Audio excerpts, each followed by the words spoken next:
and welcome to Baltimore, Maryland, Johns Hopkins University campus and Homewood Field specifically for today's second round action in the NCAA Division III playoffs. The Johns Hopkins Blue Jays and the Springfield Pride here in Baltimore. And we certainly thank you for watching wherever you are from around the world, as today here we are with Division III football and a great matchup. And with these schools, Springfield, a winner last week, have taking on Cortland at home, and now coming here to Baltimore. Winner of this game faces the winner of the Salisbury-Endicott game, also kicking off right now. Steve Stoffberg, Ben Robertson on board with you. And Ben, guys to watch today include two Defensive Players of the Year in their respective conferences. Well, and Steve, of course, we're going to talk about the offenses a whole bunch today, but here are the guys that need to slow those offensive down. Let's take a look at Tyler Sordillo, a breakout season this year for Springfield. You see the numbers there, and of course that NUMAC Defensive Player of the Year award. On the other hand, for Johns Hopkins, Carson Bordeaux, the Centennial Conference Defensive Player of the Year. Now, senior, one of the leaders of this program. He is locked in for this NCAA tournament game. Johns Hopkins won the coin toss here today and elected to defer. So Caleb Waite will be kicking off for the Jays. And getting this game underway, head coach Dan Wadika in his second season as the head coach, a 2014 grad of the Johns Hopkins School. And for Mike Sarasolo, a 1993 graduate, longtime coach there, 10th year for Springfield. All right, Ben, first NCAA playoff action of the year here for the Jays. Springfield a 21-7 winner last week over Cortland. Looking, of course, knowing that Caleb will kick off, the freshman Orville, Ohio, and back to receive Sal Pasilico, a sophomore from Farmingdale, New York, and James Green, the junior from Gales Ferry, Connecticut. Looking forward to 2025 action in the playoffs as Waite sends it downfield in the direction for Green. He'll take it at a 6-yard line. Come with a near side return up through the gap before he runs into his tackler at the 27-yard line. Nice job on the tackle that time by Jacob Payan. And it'll be Springfield first possession. Yeah, and here comes this Pride offense, of course, led by TJ Welch in this triple option style of attack. And last year, with this offensive group, they were much more fullback reliant. Had, of course, Arson Stiffen putting together an incredible year. TJ Welch, though, in the QB run game has been much more prevalent in 2025. He's been fantastic as a first-year starter. Now, as you saw in the starting lineup, Stanford Davis at that fullback spot. Hurt in last week's game. Bodie Dunn, the primary carrier from that position. And on first down, there he goes. Davis as he's down the middle. And all room to run. One man in pursuit brings him down. Spencer Kramer. But you see just what the Springfield offensive line can open up. Well, and how about an explosive run from Davis to start off this game? And with Springfield, everything we talk about is, hey, we're just living with the 4-yard game, chipping away at defenses, but a big rush down the field to get us started here in this NCAA playoff matchup. Ball all the way to the 17-yard line. Kramer after him, the sophomore from Roswell, Georgia. Line up with the slot back, James Green, number 5. Davis still at the fullback, and there's the pitch to Green as he takes it left side, where he's upended by Bordeaux as he's tackled down at the 13-yard line on a gain of 4. And Davis setting the tone with that first play run. Again, really just is such a big setup for Springfield here today, because now it opens up everything else in this attack. All right, on second down and 6 coming up here. We're already down the field after that 56-yard run by Davis. Lone receiver, the far side, looks to be Pasilico. There's Welch up under center. He'll keep it left side, and nice job by Isaac Urquidi on the tackle. Urquidi, a player that the Springfield coaching staff was very mindful of. 96 in the middle of this Johns Hopkins defensive line. Gain of 1 on the play. It'll bring up 3rd down and 5. Actually, that receiver on the far side is Trey Rios, the junior from Northampton, Massachusetts. Davis at the fullback. And the pitch here is to Green, left side, and he's not going anywhere. Bordeaux right there on top of it once again. Take him out of bounds at the 9. Assignment football, that's what you hear all the time when defending the triple option. We'll use those buzzwords throughout the day here in this game. Hopkins forcing that out to the edge. Bodie Dunn in at fullback. Is Luke Zoller and James Green, the slot backs. Looking for a rotation at that fullback position, and so far we've seen it between Dunn and Davis. Here's Welch, and the give straight away. 1st down, Dunn with the carry inside to the 4-yard line on a gain of 5. And of course, the nation's top rushing team, and in these 4th and short situations, they're going to have little hesitation with going for these.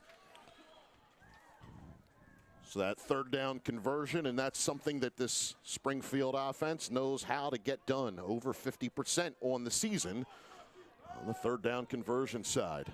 Take it to a 4th down, and they can get the job done too. So now it's 1st and goal to go here from the 4-yard line. Motion man, but that's misdirection as the give to Dunn, and he's tackled immediately. Yeah, and Dunn in there on the dive. And for Johns Hopkins, this defense, they have to stop this dive play first. Force Welch to make decisions on the pitch, on the edge. But if you let that dive eat up yards, you're going to have a tough day defensively. Browning trainer right in there, the junior, Nashville, Tennessee. And we've seen Browning and senior Jack Smith at those inside linebacker positions really work on that defensive side.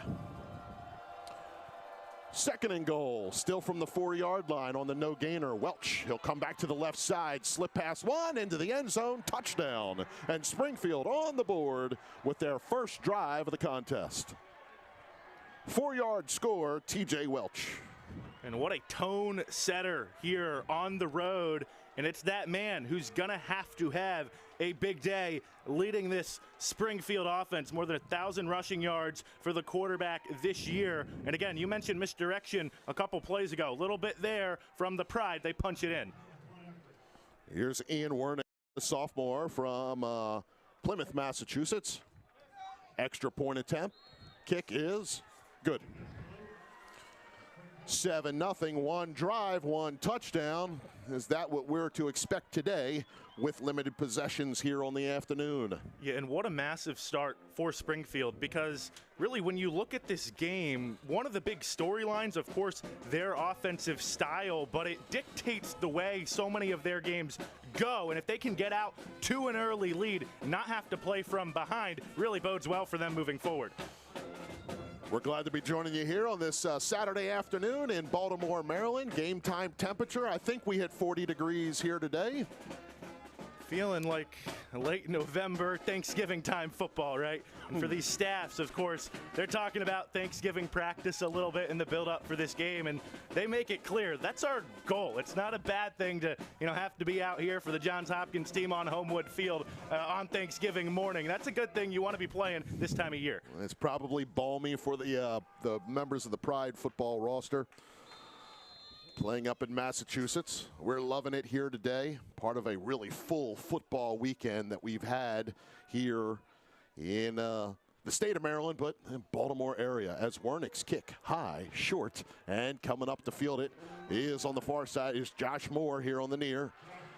He gets up past the 25-yard line before his momentum is stopped at the 27. And that's where Johns Hopkins will take over for their first drive of the game. And of course now the grad student quarterback Bay Harvey from Switzerland, played 1 year of high school football before enrolling here at Johns Hopkins University. His days were at Cleveland Heights, Ohio, Bay at the top of the starting lineup. Yeah, and you know what I'm going to be interested in today with this Hopkins offense? If Bay Harvey can find Cole Crotty for one of those shots down the field over the top. Crotty maybe a little bit limited in that regard, at least on that big threat again down the field. Seeing a lot of bracket coverage, a lot of zone lately. Springfield is going to play man on the outside at times. Could give this Hopkins offense some opportunities. On first down, Harvey down the field looking for Cole Crotty. Can't bring it in. And no penalty flags thrown. Incomplete pass. It'll bring up second down. And this time, Johns Hopkins believe snuck Crotty out of the slot there. And we've seen him so many times this year. Johns Hopkins fans, of course, be able to track those deep balls in the air. Looking for the flag there. Doesn't get it. 2nd and 10 for the Jays. Yeah, we saw coverage that time. And now seeing that Tyler Palladino may come and play Crotty's side. All right, on second down, right back to Cole. Little overthrown and incomplete. Palladino in coverage that time. They switched off. Will Aviles had the roll on first down. You can see what Johns Hopkins wants to show Springfield right now. Yeah. 2 pass plays to Cole Crotty.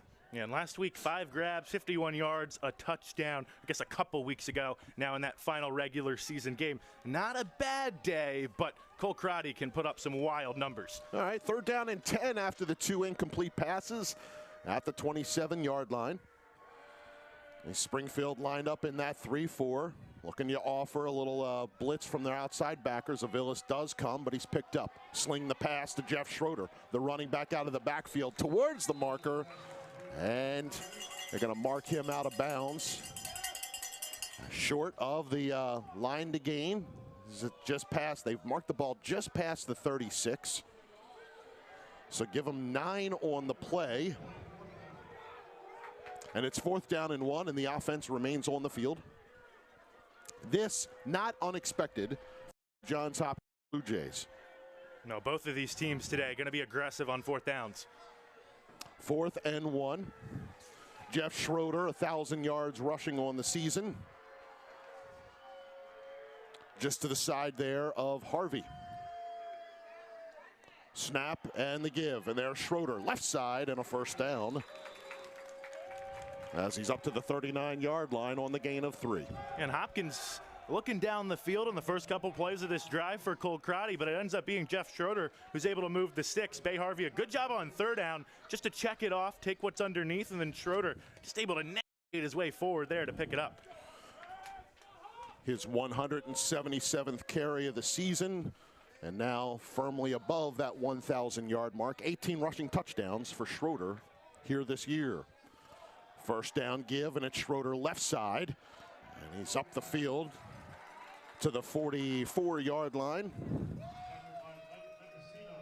Ultimately, you saw Mendocino, number 9, plays a bit of a spot roll on that defensive side, Ben. Look for him at the linebacker. Look for him to maybe be that cover safety, that possibility all over the place. And you see this front 4 for Springfield. They call it a 3-4. It's really just a 4-man look up front. This matchup against the Hopkins O-line is going to be huge today. Play action. Harvey rolls to the right in coverage. He just gets it out of bounds, incomplete.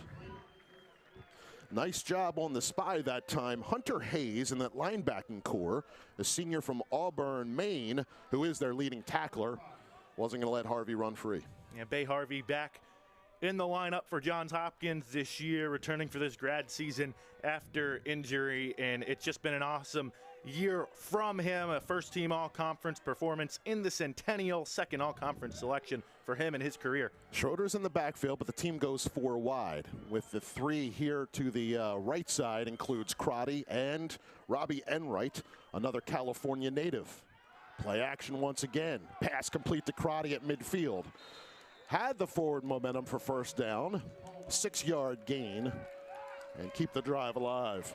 Yeah, looks like they'll give it to him with the forward progress. Sometimes you'll see these receivers kind of scoot back a little bit and actually cost themselves some yardage. But there Cole Crotty gets himself involved, and let's see if that jump starts his day. Cole's from Hermosa Beach, California. I mentioned Enright from Atherton, California. joined out there, third man, Josh Moore, here on the East Coast, Toms River, New Jersey. It's 1st and 10 from midfield. Moore is the man in motion. Fake to him, and Harvey off right tackle. Design there. Gets 4 yards on the gain. Bay Harvey's legs are going to have to be involved for this Johns Hopkins offense today. Have to keep this defensive front guessing a little bit for Springfield, and he's just going to have to fight for some tough yardage. Actually, with where they've spotted the ball, give him 5 yards. It's past the 46-yard line. 2nd down and 5 now. A tackle made by Nick Peterson, the junior from Kingston, Massachusetts, second leading tackler on the team. Handoff, Schroeder looking for some room, left side, and he's up past down the 40 to the 39-yard line. 6 yards and a first for Schroeder. Schroeder's ability to be patient as a back is so impressive. You get the ball, you want to hit the hole and get upfield, but watch him. Almost comes to a dead stop right there at the line of scrimmage, able to find the seam and get upfield. Ty Pugliano comes in relief of Schroeder, junior from Medford, Oregon. Jeff's really been the guy this year, but Jeff Schroeder has been the guy with this team since he came as a freshman. Has seen the field throughout all 4 years.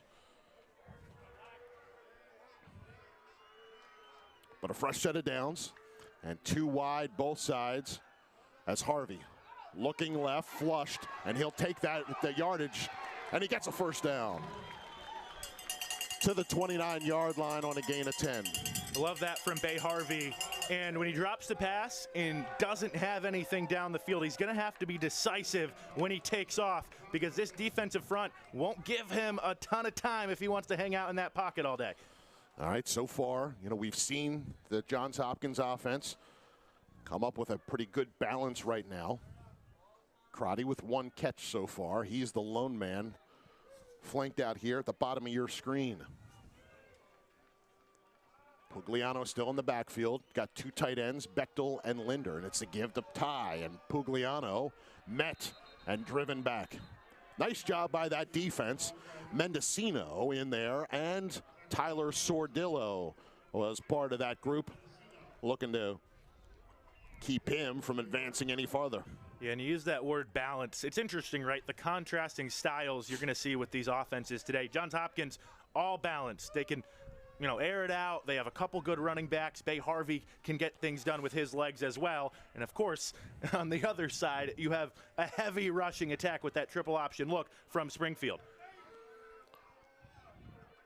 Ty in the backfield. Bechtel, the tight end, lined up at that H-back spot. And play action, and Harvey looking downfield for Enright, who brought it in. Touchdown.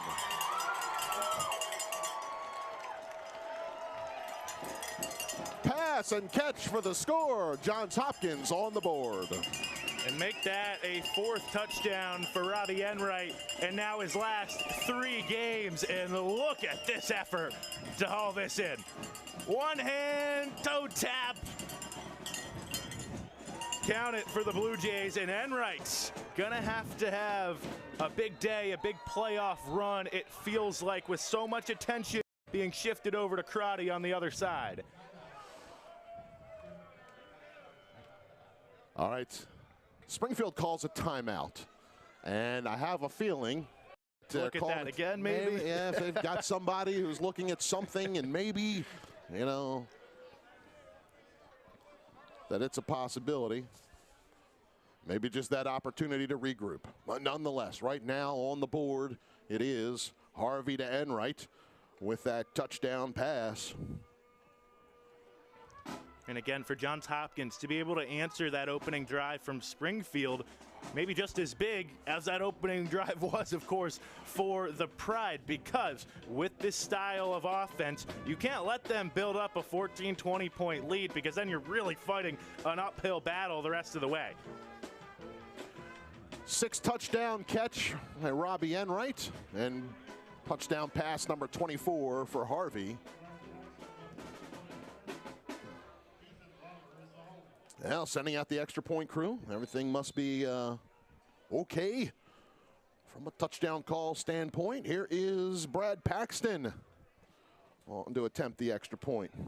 You know, and again, these corners are going to play man for Springfield, and it's going to give Enright, Crotty, and co. opportunities to make plays one-on-one.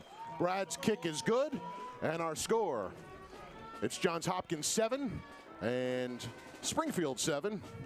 One drive each way in the first quarter, and touchdowns for both teams. Nice job by Robbie Enright to bring that one in for the score and get on the board.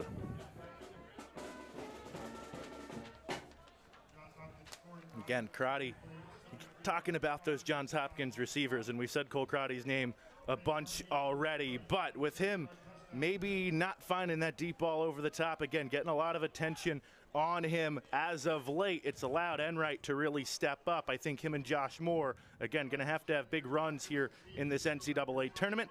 See a look there, some of the crowd on hand on a chilly late November day at Homewood Field. All right, Caleb Waite to send it deep. Green and Pasilico once again to receive.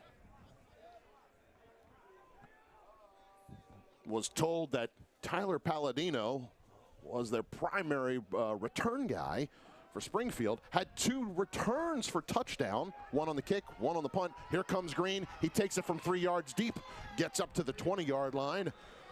21 before he's brought down.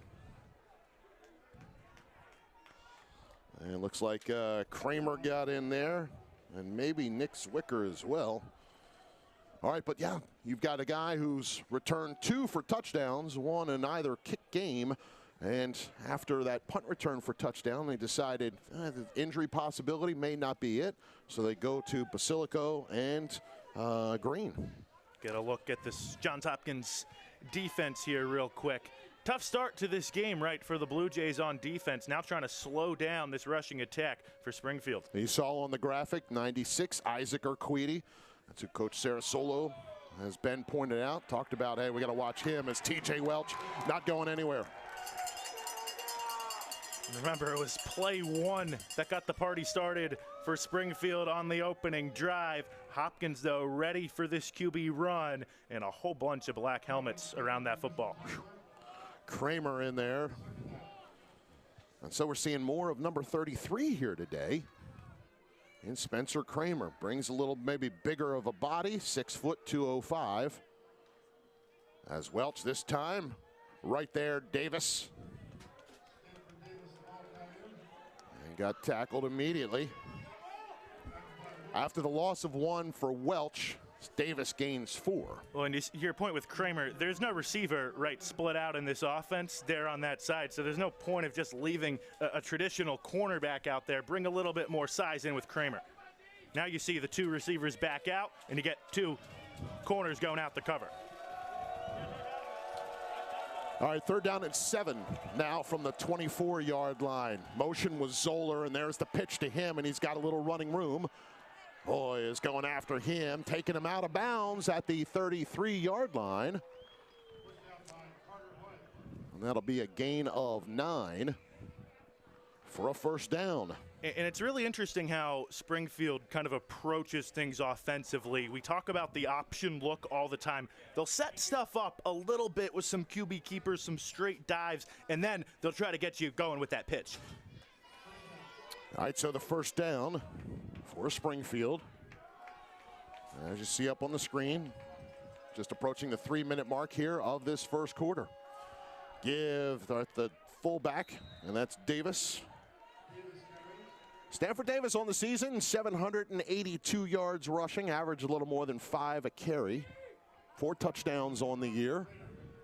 Gets up to the 37-yard line, 4-yard gain. 2nd down coming up.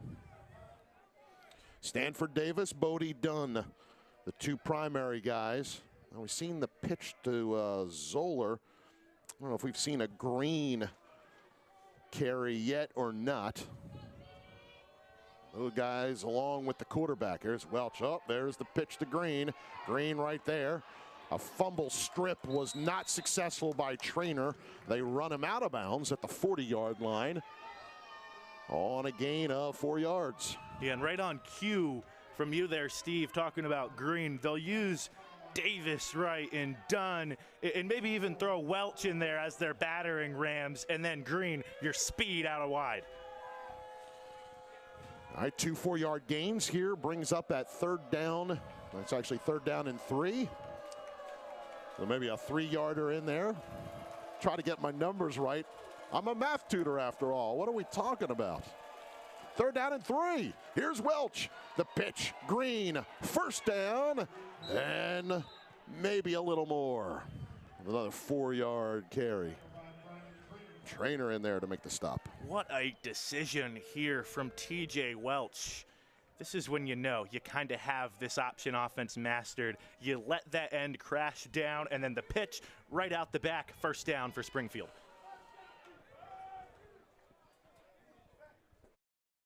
This Springfield squad last week, 34 plus minutes time of possession, but 13 of those in the fourth quarter.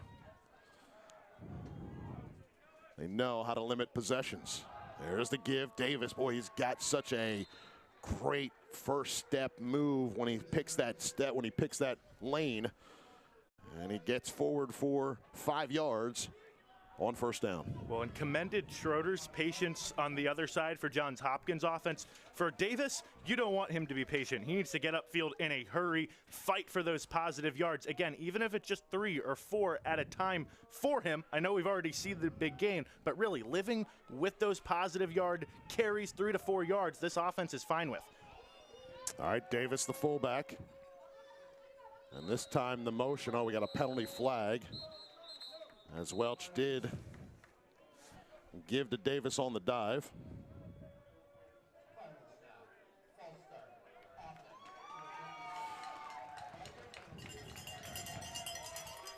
That's referee Steve Heyman, part of the officiating crew today.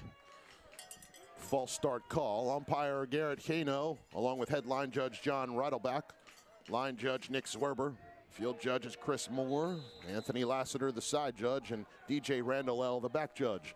The officiating crew for today's second round matchup. And penalties, obviously something, especially for Springfield, you have to avoid here in this tournament game, because with that style of offense, always trying to stay on schedule, stay on script, can set you back a little bit and essentially erases the nice first down play. All right, 1 quarter in the books here in Baltimore. And these two schools with 1 touchdown apiece. This is just Springfield's second offensive drive of the first quarter, and we're tied at 7. Ben and I'll return in a minute here on ESPN+.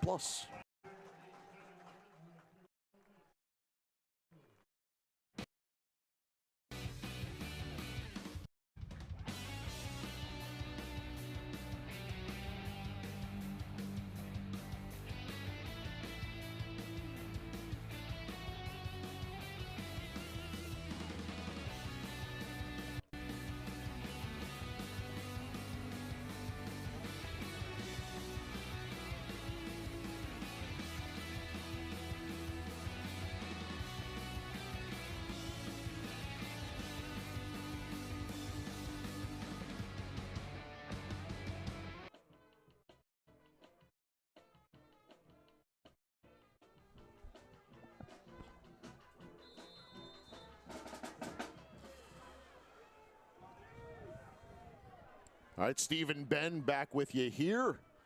Second quarter about to begin. Springfield still on the drive. Give to Davis. Powers forward. See Jack Smith just leap up there to make the tackle. But Davis forward to the 47-yard line. And so it'll bring up our third down and 7. Coming up here for Springfield. Obviously a longer third down than you'd like to be in, but if Springfield can get, again, positive yardage, set up 4th and short, you expect them to go for it. All right, Welch takes the snap, pitch to Zoller. Zoller past midfield. And driven out at the 48-yard line. Boy, Jack Schondelmeyer was right there, but it took Kevin Ola with the momentum to go ahead and take him out of bounds. So the play gained the yardage they like on it per play, but it wasn't enough with the penalty to create a first down scenario. James Campbell on the punt, freshman from Oxford, Pennsylvania. 11 games, 27 punts on the season. He comes out a couple times each game, but not often. Alex Orecchio, Robbie Enright back to receive. Orecchio, the freshman from Old Tappan, New Jersey. And they send it over Alex's head. It hits at the 2-yard line and into the end zone. Touchback. It started out at the 20-yard line. Didn't even really look at the wind conditions today. Noticing a little bit of a breeze, but directionally, I don't think we can even give sort of that kind of direction and whether that might affect things or not. All right, with this drive, out comes that Pride defense. You talked about Sordillo up front, but you can see that in that pass game, the DB, Tyler Palladino, a big guy there. 9 career interceptions spread out now over his 4-year playing career, and a total of 26 passes broken up. Palladino's lined up over on the far side. And that happens to be where I think number 10 is lined up. As here it is, Schroeder back in the game, right side. He came out after that one first down that he had earned on that first quarter and just needed to loosen that ankle up a little bit. Gets 3 yards. In on the tackle. Guys up front, Ben, let me mention Isaiah Scott from Savannah, Georgia, and they've got another Savannah, Georgia product in JT Kinsey. They're 91 and 92 on that line. They've, even though Sordillo's from Massachusetts, there's another Savannah guy, and they call themselves the Great Wall of Georgia. Here for this Pride defense. All right, Bechtel at H-back. Here's Schroeder play action. And Bay's got a pocket right now. Harvey can get outside and gets to the sidelines after Peterson came up to play. It looks like he got out of bounds with a no gain on the play. Maybe a yard. 3rd down and long, though, for Johns Hopkins. You see those D linemen, of course, Christian Johnson Hall in there on the pursuit as well. This D line is firing on all cylinders right now, coming into this game for Springfield and showing off the motor a little bit there. Average on that defensive line, about 6'2" and about 260. 3rd down and 7. Here's Harvey from the pocket, comes near side. Crotty's got it. Oh, hit out of bounds late by Aviles, but it'll be enough to move the chains. He's at the 31-yard line. Gain of 8, first down for the Jays in this early part of the second quarter.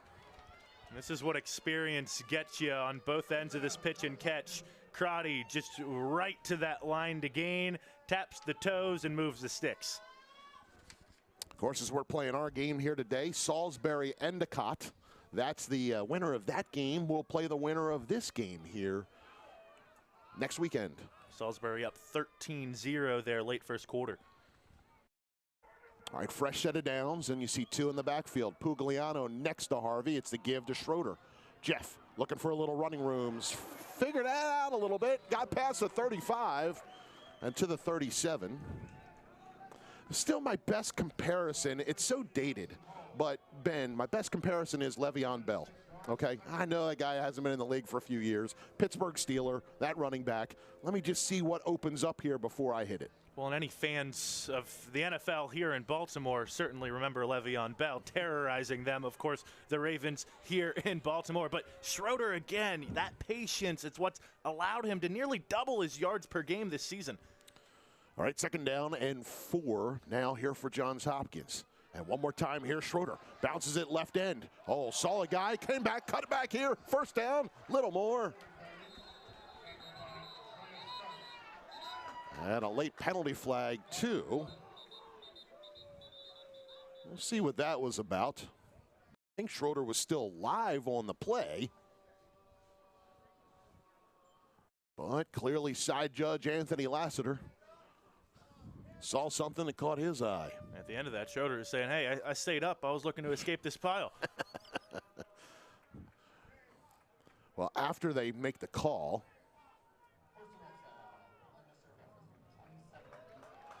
Unnecessary roughness on Aviles. Will Aviles, the junior, Bethlehem, Pennsylvania.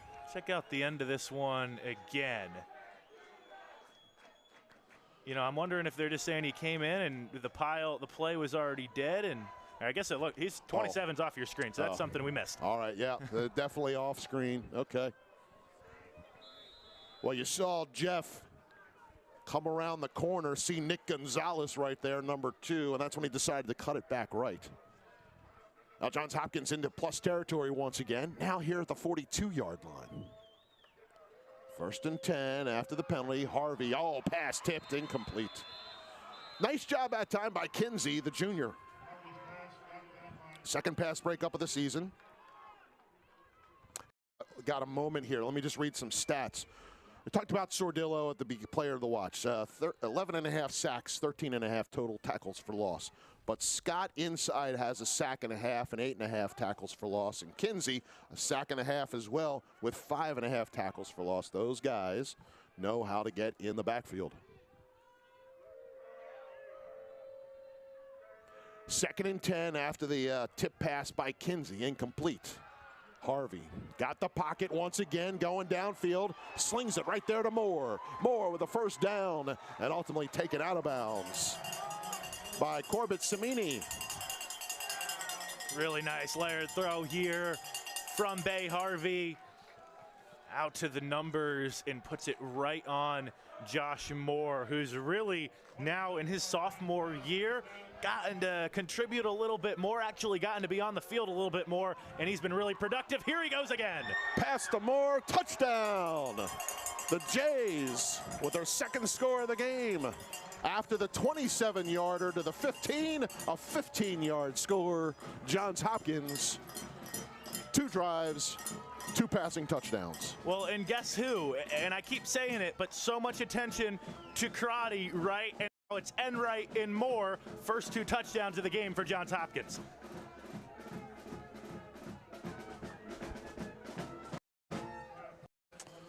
Fourth touchdown catch on the year for Josh Moore. Bay with 2 touchdown passes today. The kick is blocked. And that is not uncommon with this Springfield special teams unit. 4 blocks on the season. Should have mentioned that before. We'll see about that on the replay. That one looked like I was straight up the middle. Oh, man, got up tall. That could have been 91 Scott. He had 2 blocks coming into this game, and so he may have just registered his 3rd. Yeah, and I say all the time, but the best teams usually make special teams a priority, usually able to impact the game in that way. You see some of the Springfield fans that have made their way here to Baltimore. Love the crowd. Let's hit some scores. You mentioned the Salisbury score. Here are the other second round games that kicked off at 12 noon. Susquehanna and Johns Hopkins' opponent up on Christopher Newport at their place, 14-7 towards the end of the first quarter. Salisbury, of course, another team that Hopkins has faced on a regular basis. Franklin and Marshall in the conference, Centennial Conference, hosting Eastern and losing 14-0. Franklin and Marshall was the outright winner of the Centennial Conference crown, beating Johns Hopkins on the final game of the regular season. Both were undefeated going in, and Johns Hopkins was the one that came out with 1 loss. There's Green, has to come up and field that ball at about the 13-yard line. He'll just take it left side, still on his feet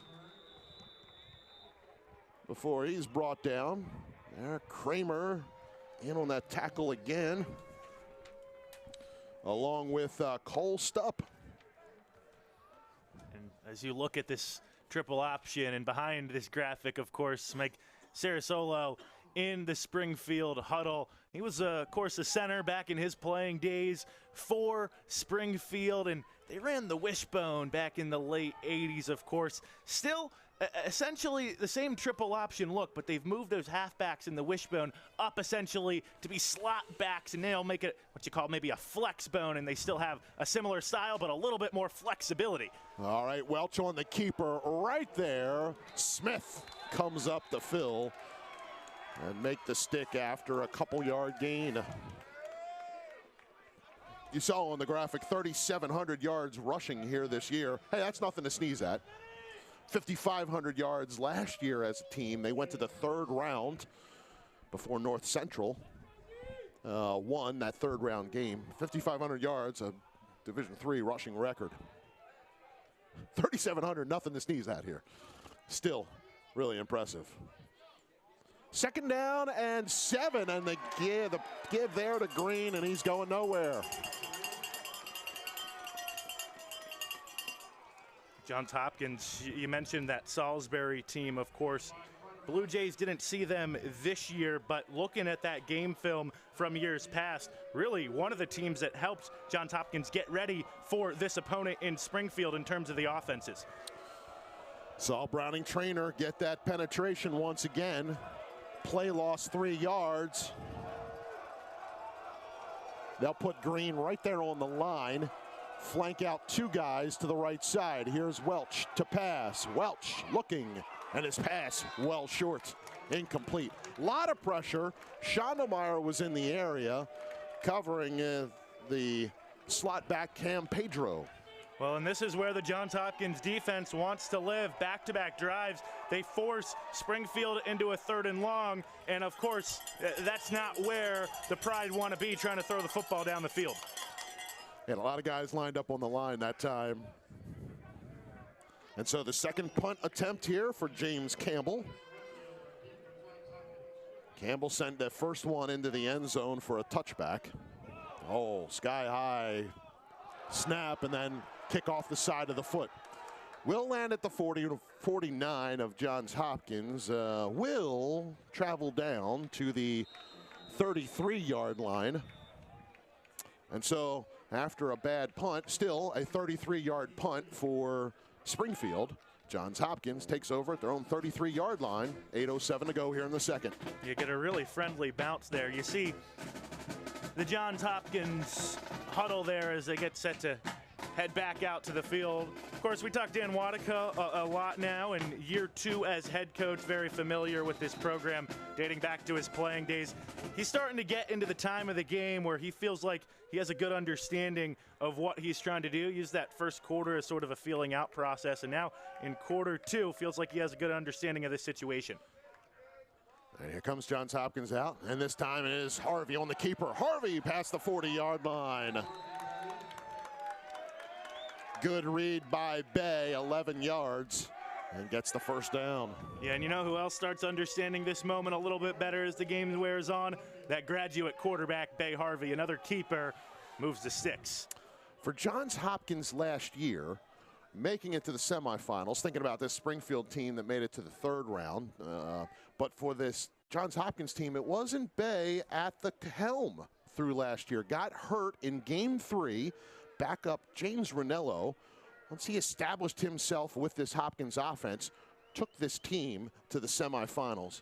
Was a great showing in Dan Wadika's first year as head coach. Oh, here goes Bay down the sideline, and it is incomplete. Thought Cole had it, but Crotty with the incomplete could not complete the catch. We've already seen Robbie Unright make a wild grab on a touchdown score to open up this game. Let's see this again from Cole down the sideline. Oh, yeah. Yeah, good call there. But again, Hopkins now trying to look over the top and find their guy. We were, from our vantage point, could not see it. From director Ryan Davis's camera angles, totally on top of it. Great job for us to be able to see just that one. So good here today, and glad to be joining you here from Baltimore. As Harvey inside, Bechtel, another grad student. He's across midfield to the 49-yard line on a gain of 7. And how about a little tight end screen for John Bechtel?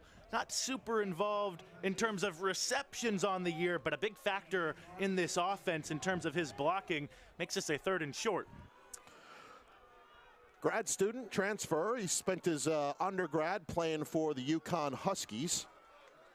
Seeing a lot more playing time on the field here at Johns Hopkins. He, along with Chad Martini, grad student who transferred from Cornell, have been a part of this. We haven't seen Chad out at the wide receiver position yet. Here's Moore. Oh, slips through a tackle. He's inside the 30, heading towards the end zone. One more man to beat. He's out of bounds. Wow, what a great job by Josh Moore.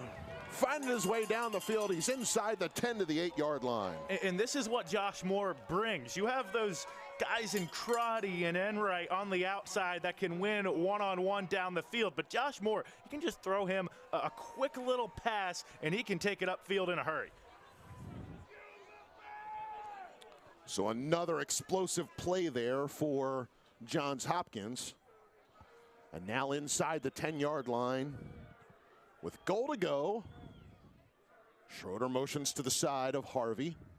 It's Enright near side. Oh, Bay will keep it. Bay's got a hole. Harvey to the end zone. Touchdown. Johns Hopkins. Bay Harvey, an 8-yard run for a score. And the Jays have scored their third touchdown of the contest. Yeah, now we've seen Bay Harvey do it through the air with a couple of touchdown passes. And here, the fake and just muscling his way into the end zone. Not worried about taking a shot here in this NCAA playoff game. Johns Hopkins with the lead. All right, kicker this time is Caleb Waite out there. We're used to seeing Paxton, the one taking the point after. Here's Waite's extra point attempt, and it is good. Nice job by that Johns Hopkins offense to capitalize on the short punt. Flip the field a little, so to speak. Take the ball down for a score. There's Josh Moore. And look at the blocking in front, too. Garrett Brophy, the right guard. I was going to say, look at the big fellas getting out on the move to get out in front for Josh Moore. And then again, Bay Harvey just knowing what has to be done close to the goal line. All right, the Josh Moore reception was 40 yards. That put him down with goal to go.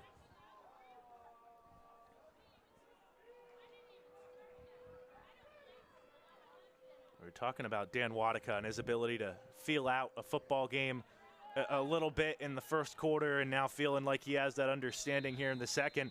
It comes from the fact that he's played on both sides of the ball, coached on special teams a little bit, was a great wide receiver in his playing days at Johns Hopkins. Of course, eventually became a defensive coordinator before he took over the head coaching role, and that perspective on both sides has been huge for him. Something you might have seen, years ago a little bit more in Division III, coaches coaching on both sides, but of course specialization really, like so many things, becoming more prevalent in 2025. Nice return from Green. Here's Green, solid return up the side line.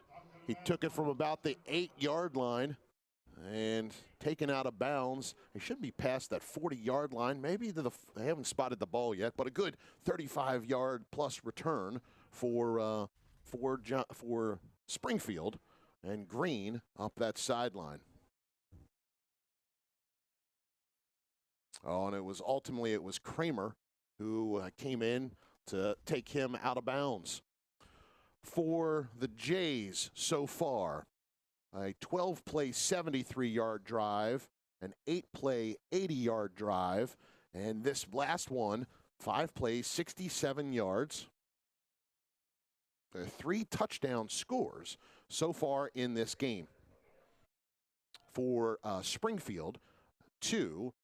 Their first drive was a touchdown, 7 plays, 73 yards there. The attending down to Johns Hopkins player, who is down on the field right now, stops the clock, obviously. 5:38 to go here in this second. And our score, Johns Hopkins 20 and Springfield 7. And it's huge for Johns Hopkins to get off to that early lead, again, because it doesn't allow Springfield, with that possession, their time of possession, and with their offense, to dictate how the game is played.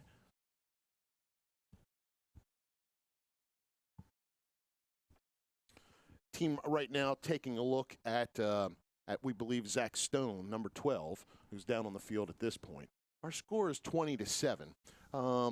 You know, with this in this second round, I know we have gone through some of the scores so far in our second round games here today. A couple of the other scores that we had from earlier, just as they were getting into the second quarter. John Carroll leading Randolph-Macon 7-6. Also, Barry hosting LaGrange 8-7. The score there, and that score was at about the 3:40 mark left in the first quarter.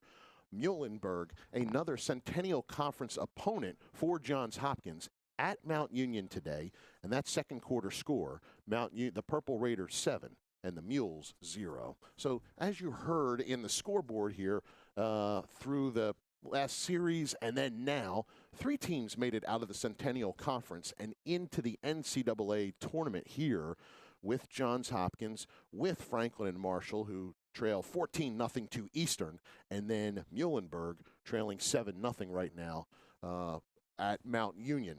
So Centennial getting 3 out of the, in the draw in the expanded tournament field for this 2025 NCAA playoffs. And so far today, how about the bounce back for Johns Hopkins? Off of that, of course, really disappointing close to the regular season, overtime loss to Franklin and Marshall, multiple chances at the end of the game to win it, of course, clinch that outright Centennial Conference crown, which is the goal for the program all year long. But again, getting back a little bit to pregame chats with Dan Wadika, he says, hey, we can't go into the NCAA tournament and say, is the season's ruined? Should we not go play hard because we didn't win the conference? We have a new season ahead of us and a chance to make another run. And if they're able to do that again this year, they're going to forget all about that conference loss. Great to see Zach on his feet as the cheer, and also awesome to see, too, that just the Springfield squad, you saw that in the background of the shot that we had, just there, out of respect. And Zach back on his feet, able to walk off here on the sideline. Stone's a regular contributor on that special teams for Johns Hopkins. All right, Ben, back to action now, especially with number 12. We'll go into the sideline and check him. On first down, here's Welch. Straight give to Davis, and Urquidi right there to meet number 24. Yeah, and this is what the Springfield staff was worried about with Isaac Urquidi just blowing that play up in the backfield. And again, you see some of what this defensive front for Johns Hopkins has been able to start to do, wear down this rushing attack for Springfield. And Urquidi again blowing that play up. And, we talk assignment football, but if the D lineman can eat up those dives before it even gets to the second level, huge for your defense. All right, here it is. After the loss of 1, second down, and on the reverse, there's Green, and Xavier Newell in pursuit to bring down James Green. James at 5'10", Xavier 6'4", 240. Steve, this is how you know this Johns Hopkins defense is locked in. Watch Newell on the backside of this play. He's not going anywhere. He just eats this, strings this out, doesn't crash down, doesn't try to chase things away, and strings it out for a short gain. All right, gains 1 on the play, back to the original line of scrimmage.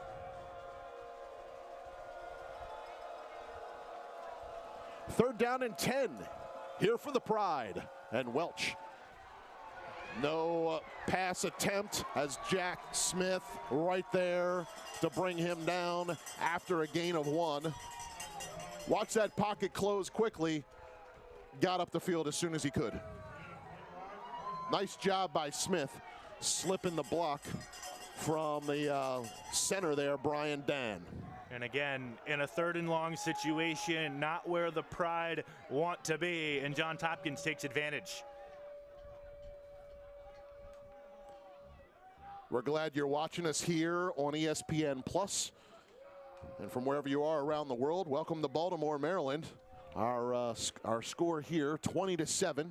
The punt, 3rd punt of the game, is taken by Enright. He reverses course. He's up past the 20, 30. Little bit of a corridor, ultimately taken out of bounds near midfield.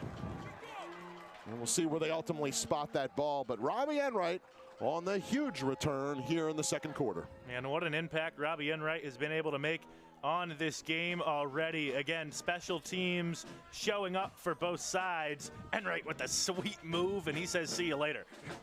Planted the foot, not going that way. Returned it 35 yards approximately here to midfield. All right, huge return there. And this Johns Hopkins offense right back out on the field once again. Big moment for the Springfield defense. You want to get a stop here and avoid going into a 20-point deficit before the half. Did what they did against Cortland, holding them to 7. That was a potent offensive attack. Here's Schroeder. Hey, even backing up, he's still down the field.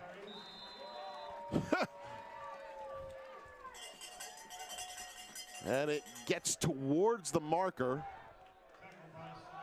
I don't know if they've signaled or not. It is a first down, 10 yards, and the first for Jeff. See what Schroeder's been able to do this year. Again, that rushing total up to 1,000 yards, 20 total touchdowns. He was right about 50, a little bit more in terms of his yards per game last year, and you see that number up to 100 per in 2025. And now as a senior, using all that experience. Sometimes when you're a freshman, when you're a younger back, you want to hit the hole hard, get upfield quickly. Now as a senior, he's willing to be patient, dance a little bit. Here goes Bay Harvey again. Harvey out of the pocket. Nice job by the linebacker, Nick Peterson, to come up and swat that one away.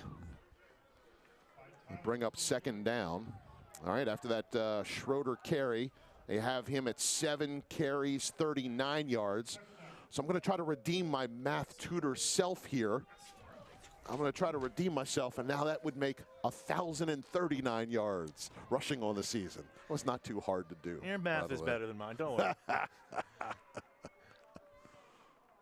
All right, second down and 10, seeing both Bechtel and Linder in at the H-back spots here. Nobody in the backfield. Oh, here comes Moore in motion. Pop pass to him. It's complete. Moore around the corner, turns the edge, and forced out over on the Springfield sideline. That time by Brian Feliciano, the senior from Clifton, New York. Again, Josh Moore will just get used in different ways all over this offense, and just so much speed and burst. Gets to the edge and makes it 3rd and 1 for the Blue Jays.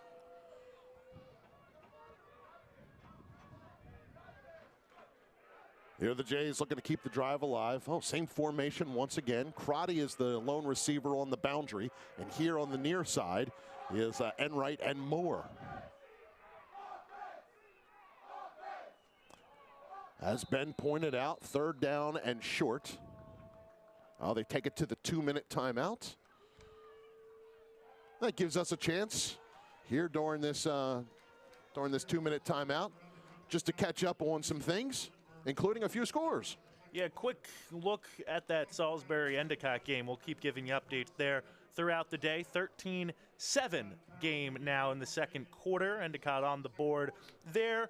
Updates in the Centennial Conference. Franklin and Marshall trailing Eastern 21-7. Look at that Muhlenberg game, having a tough go of it against a really good Mount Union team. Mount Union leading that one 28-0. And as I look down the scoreboard, okay, I know there are other games, but as I look down the scoreboard, of course, you look at just all the Wisconsin schools, right, coming out of that conference. That obviously they're in the Central Time Zone, so they're going to be kicking off momentarily if they haven't already with that 1 o'clock kick Eastern time. But for Johns Hopkins, as you mentioned, didn't land the Centennial Conference crown. Had won at least a share of it, if not more.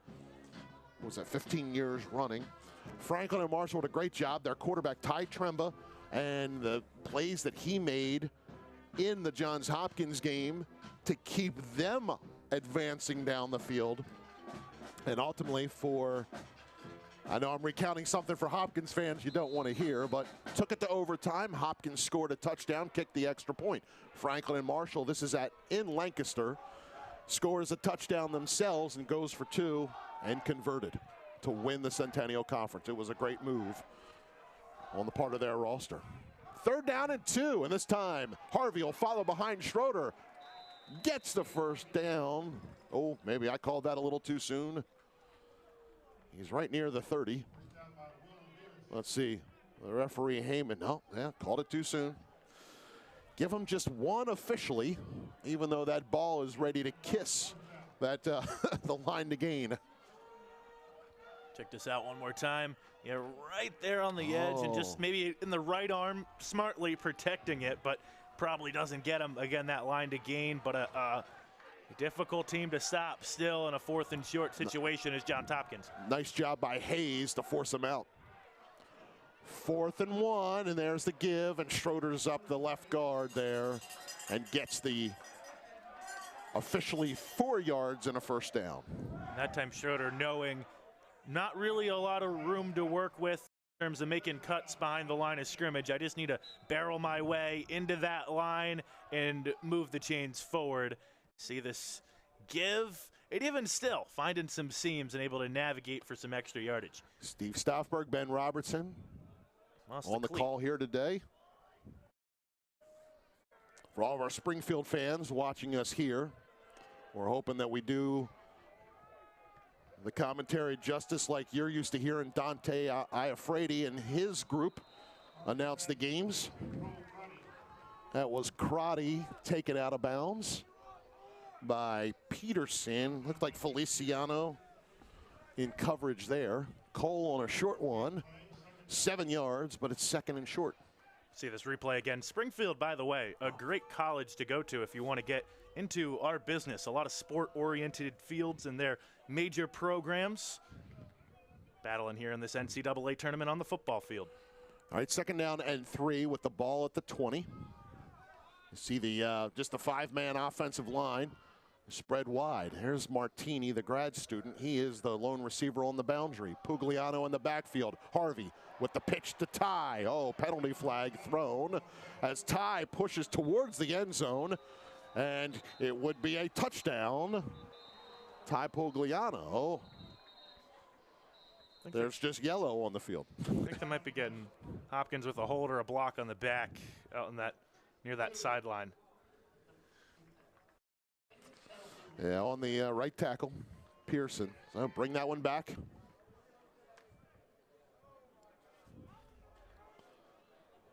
Well, Ty Pugliano certainly very capable. Yeah, Pearson, big hold there on Sordillo, of course, the NEWMAC Defensive Player of the Year. What doesn't let him get out to the edge.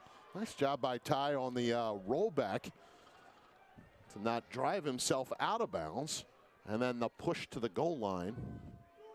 But they'll have to one more time. Back him up to the 30-yard line now after the 10-yard penalty. Same formation, Martini on the boundary with this ball on the right hash.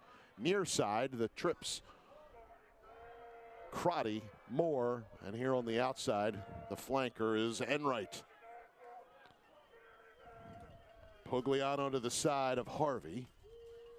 And fake the give. And Bay looking downfield for Crotty, who does not bring it in. Oh, was that picked off?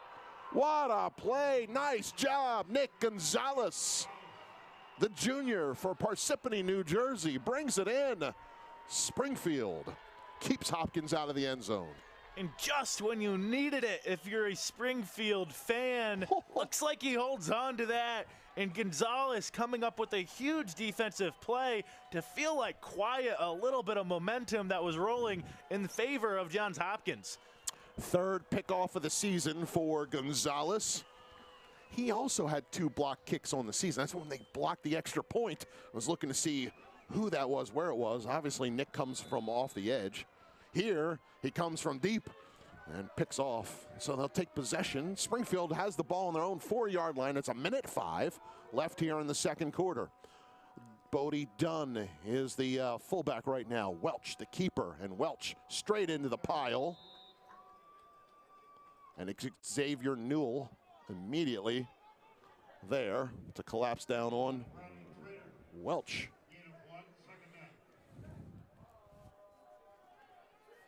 The problem for Springfield right now, of course, not an offense designed maybe to push the ball down the field in short time, but Hopkins really, since that opening drive, has really slowed down this rushing attack.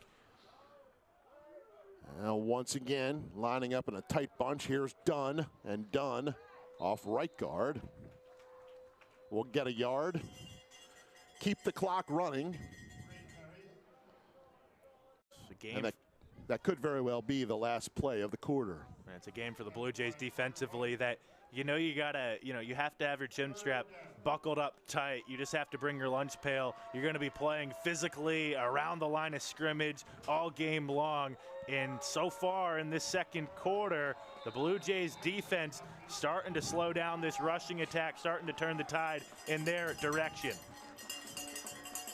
Nice job by that Springfield defense. Keep the Jays from scoring touchdown number 4 on their 4th drive here of this first half. And keep that score deficit within 13. Our halftime score, it's Johns Hopkins 20 and Springfield 7. Well, one thing we did see earlier in the game, second extra point attempt was blocked. Springfield's 5th block of the season of a kick. And that was on that second touchdown drive.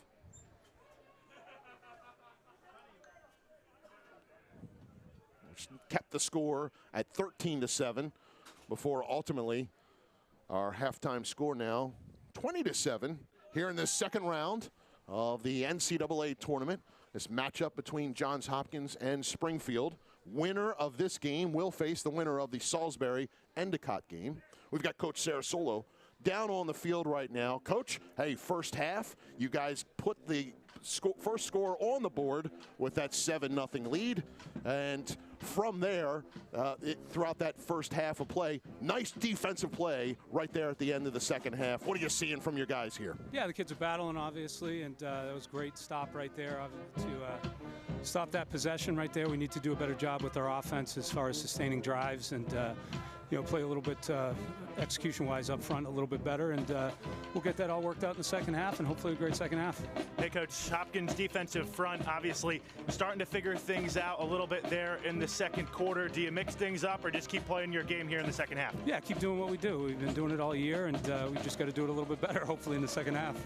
We'll just let Coach go knowing we've called a lot of 4-yard runs, and I'm sure we'll expect a few in the second half. Celebrate the 4-yard gain, and hopefully we can keep Coach, thanks for the time. Down the field. Thank you. We certainly appreciate it. Thank you. All right, there you go, Coach Sarasolo. Here in the first half of this NCAA second-round playoff matchup.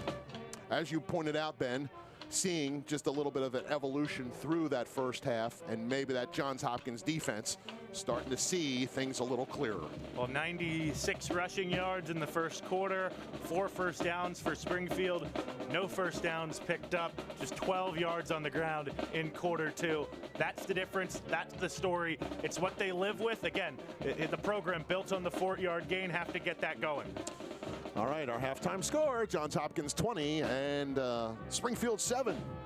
Ben and I'll step aside. The halftime clock right now at about 17:30, so we'll join you back in about 12, 15 minutes or so. Enjoy the break. Check out some of the other NCAA scores. We're at halftime here in Baltimore, Maryland.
Steve Stoffberg, Ben Robertson, back on board here on ESPN Plus. Our halftime score as the teams take the field. Johns Hopkins 20 and Springfield 7.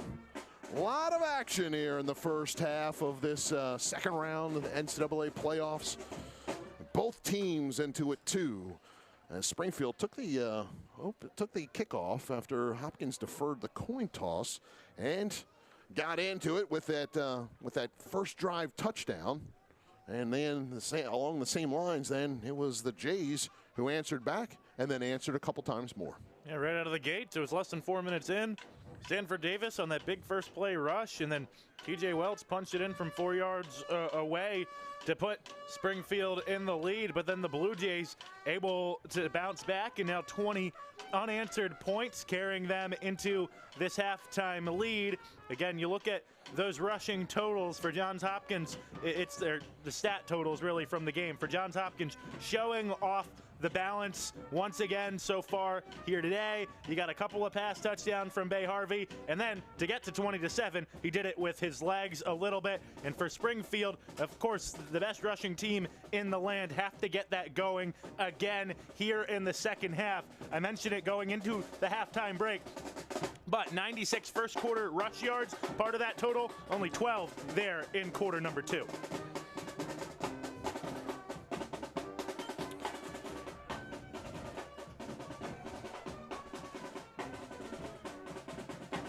A couple things that we saw with the 2 touchdown passes with Bay Harvey, and then Harvey running one in for a score as well. We saw the Enright catch. Wow.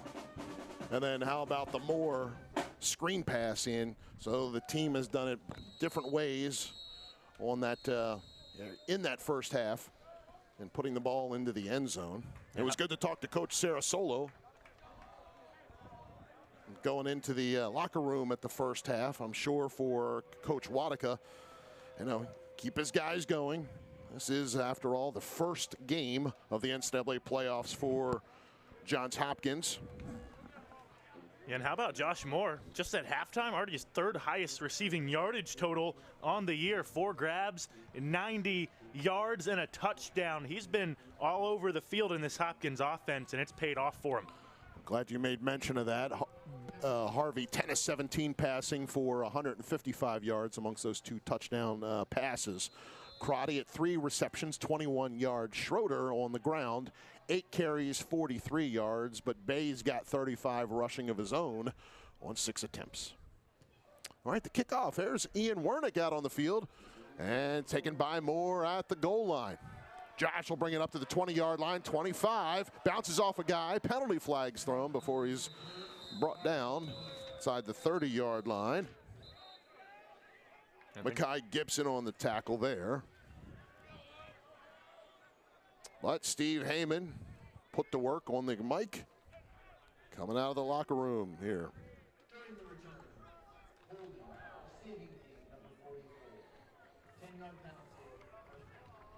Of course, a really important drive to start off this second half. For Springfield, their defense pretty much in the same situation they were to close out the first half. They were able to come up with a big turnover, of course, and get possession back. But again, you want to slow down Johns Hopkins and not let this game get to 27-7.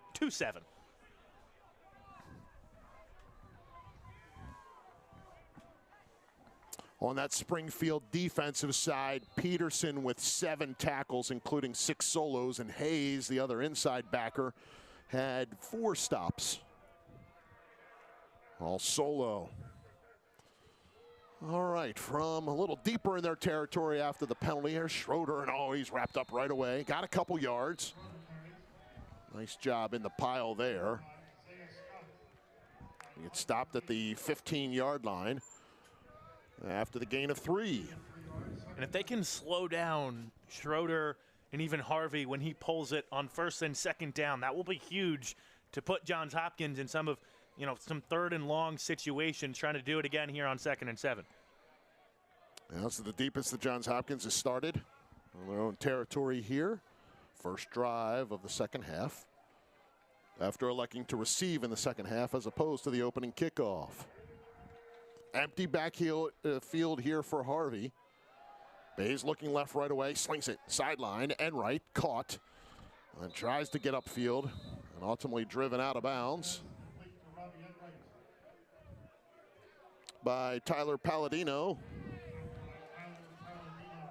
It's the first time I've, announced his name here today. But for the Jays, it's plenty to get the first down, a little more, up to the 22-yard line.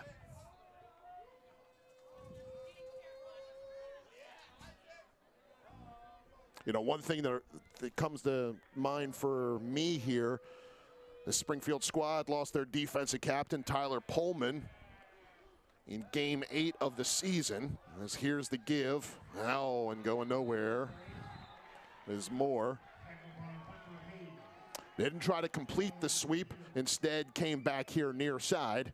And a nice wrap-up and a loss of 2 on the play. But losing Pullman, the defensive captain, definitely did not help. In the 8 games, he was one of their leading tacklers on the season out of that defensive secondary and had a couple of picks as well. Well, they're missing him on this defensive side. You can see him in that 3-4 right now with just the 3 down linemen. Sordillo up against the left tackle, Michael Nwosu. And a little controlled here is Harvey trying to get out of the pocket. Nice job that time by Peterson, not giving him a lot of running room. Maybe got a yard, and that's about it. A great job on the first down play from Springfield to understand what Johns Hopkins wanted to do with Josh Moore in the offense. And then here on second down, nothing for Bay Harvey to work with, trying to tuck it and pull it, but maybe a little bit late there on that tuck, and that quick indecision allows Springfield's defensive front to get home. So it's 3rd down and 11 here for Johns Hopkins. Schroeder to the side of Harvey. It's Enright here on the boundary as Bay pulled the pass back down attempt. Now goes downfield for Martini. Had him open, just couldn't complete the pass. Incomplete near midfield. And so for the first time, we'll see Chase Alley out on the field to punt for Johns Hopkins. Bay Harvey, like you said, probably has Chad Martini, but trying to get flushed out and look down the field, just couldn't put it on him because there is just a whole bunch of turf to work with in front of him. If he does, what a stand here from Springfield to start off the second half, though. All right, here's Palladino to return this punt. Good to see him out there returning. Well, they pulled the plug on it after getting nicked up after that 83-yard punt return for touchdown, as Alley this time keeps it low.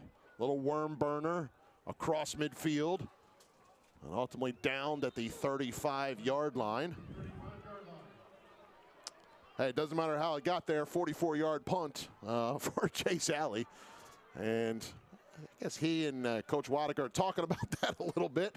Hey, just what happened? Clue us in next time, okay? And you see Palladino back out there. Part of that, I think, wary a little bit and not wanting to punt it away to the special teams player of the year in the new MAC. Here's TJ Welch. We'll see him get going a little bit. We'll see if he can get going a little bit here in the second half. Again, much more reliant on the QB run game here in 2025. This Springfield offense, that means he's got to make plays. All right, Welch with the pitch to Zoller. He can't turn the corner. Browning Trainer ringing up another tackle for loss. Yeah, you mentioned Welch. Stymied so far. 6 carries, 9 yards. That's it. Yeah, Browning Trainer just taking away that pitch. He's all over it. Assignment played inside on the dive, and Trainer there for the tackle for loss. I don't know if I'm reading you updated stats or not, but had Trainer 1 tackle for loss solo. He's assisted on 2 other tackles for loss. Amongst the group here, 8 total tackles. The Davis carry gets them back towards the original line of scrimmage, but it's still 3rd and more than 10. You know, this Johns Hopkins defense we talked about in years past, regularly playing Salisbury, of course, an in-state rival. And they say coaches often, when you see a triple option attack for a second time as a defender, really does help you. Of course, a lot of veterans on this Hopkins defense, they've seen this style, and after that first drive, it looks like they're playing a lot better as well today. There's the pass, Welch, and complete. But as soon as Green caught it, he is wrapped up immediately. Spencer Kramer on the tackle, according to public address announcer Chris Ely. And of course, you'll get those slot backs sneaking up a little bit, moved up, like I talked about the old Oklahoma 80s wishbone. You move them up into the slot a little bit with the modern day triple option, gives you a little bit more flexibility to maybe sneak them out. But again, Hopkins just all over it. Here's Campbell's fourth punt attempt. We mentioned captains before. Bradley Barcelo, the offensive captain, Barcelo, he was hurt preseason. Both captains have gone down with injury. Nice job on the return that time by not letting Alex Orecchio get free.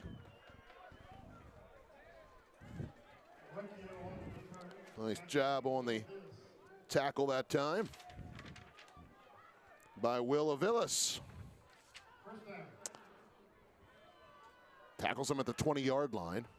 Yeah, can you imagine that? You two captains, one on the side of the ball. You just don't have the available. And for Bradley, that was his 5th year, too.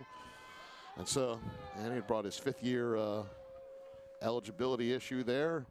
But out for the season. Pullman on the defensive side. This team's still in the 2nd round. All right, scoreless on both possessions, first for each team. And now taking it over to the far side on the handoff was Ty Pugliano. He's ultimately brought down by Hayes, but after a gain of 7 yards. And to your point with Springfield, it's not just those injuries this year that have affected things. Going into the season, pretty much lost all of their offensive production from last year's record-setting team. Had to replace, again, pretty much everything they were working with. It's been a complete retooling, and again, right back in the NCAA tournament, right back with another campaign. And Coach Sarasolo in that 10th year, knowing how to get the job done. All right, Harvey this time.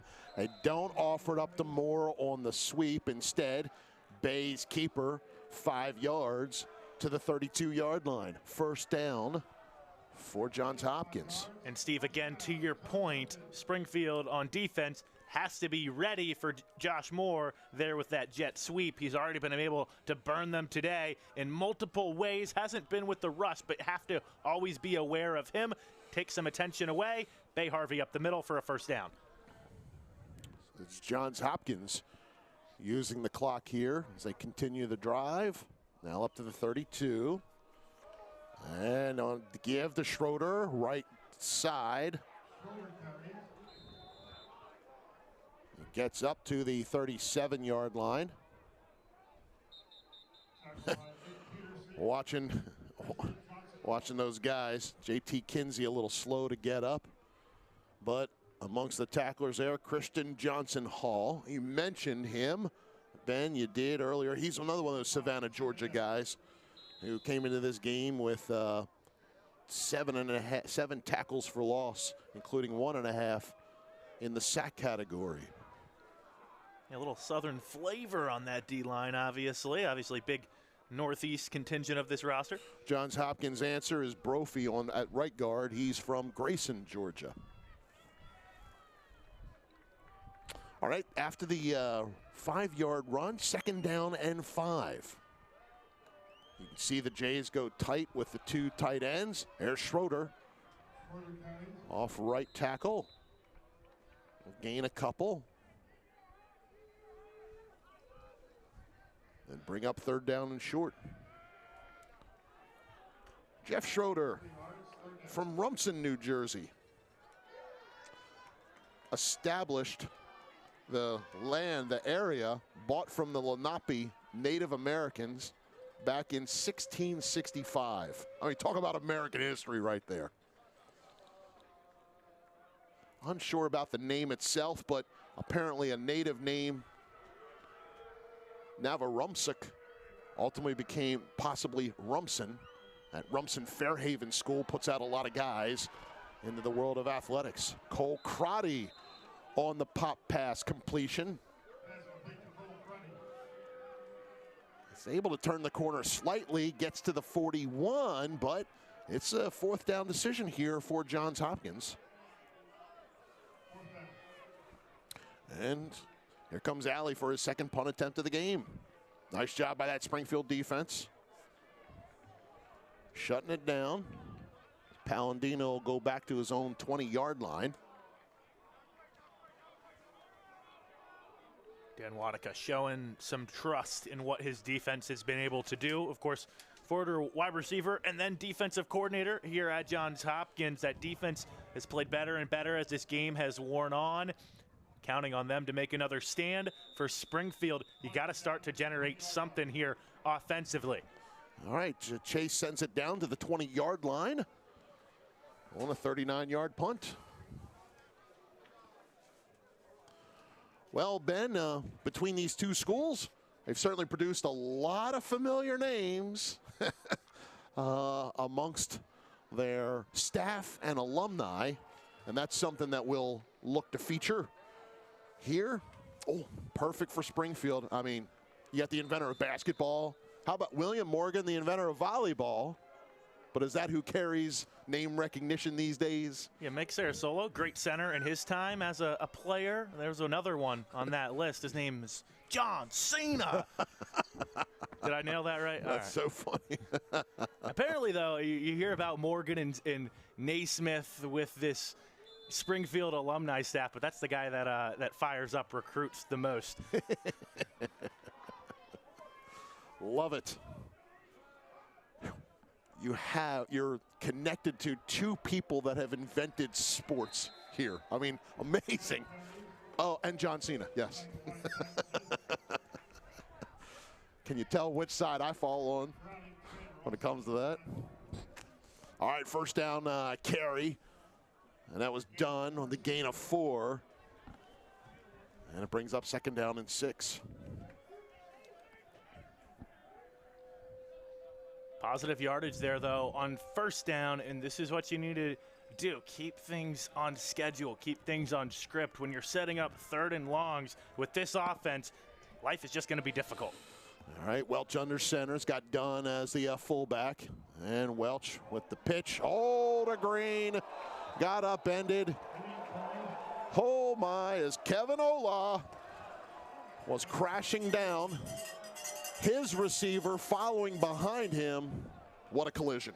And this is when your defense gets dangerous, defending the option. Let those guys inside handle the stuff up the middle with the QB run and the dive. But when your defensive backs, when your corners can get involved on the pitch play, well, there's the result. Whew. Just could not have seen that. That's good that he was on his feet and off to the sideline, but definitely got to catch your breath after that. All right, here is the rollout. Welch, oh, nice pass. Caught. And a first down.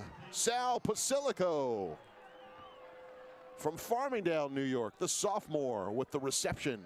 They're up to the 36-yard line.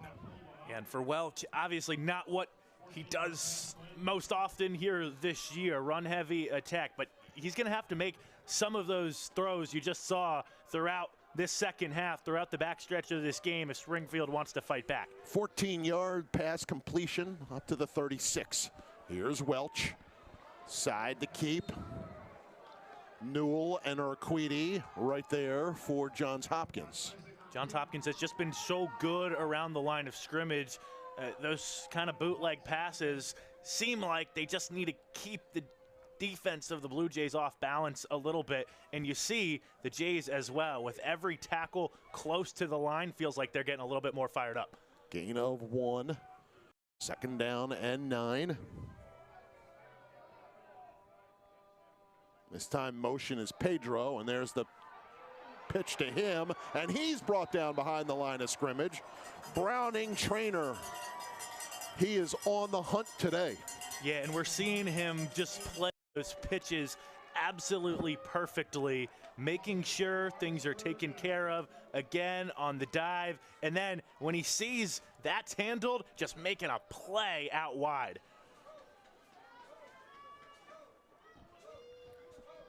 Register another tackle for loss for Trainer today.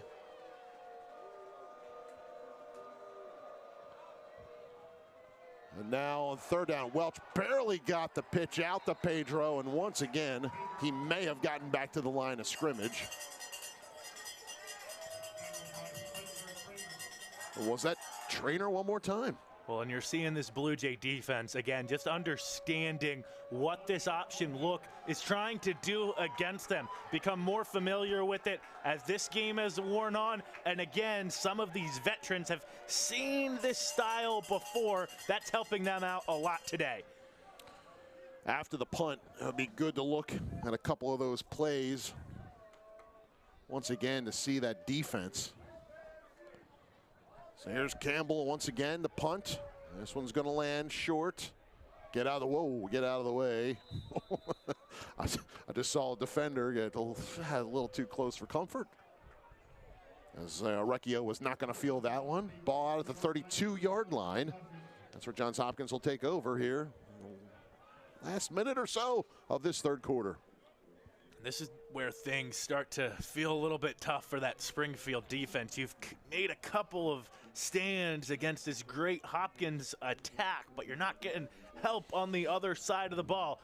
Here's the thing, nobody's going to feel sorry for you in the NCAA tournament, trying to keep this season extended, and that great defense has played that way all year long, going to have to do it again. All right, ball on the right hash here for Hopkins, and right over on the boundary. And on first down, Harvey will pull it out of Schroeder's hands. Tipped as he threw, incomplete. Nice job by Scott once again. With another swat. And Bennett's reminded me, and check to see who actually got credited with that punt, or that kick block, and see if it was Scott.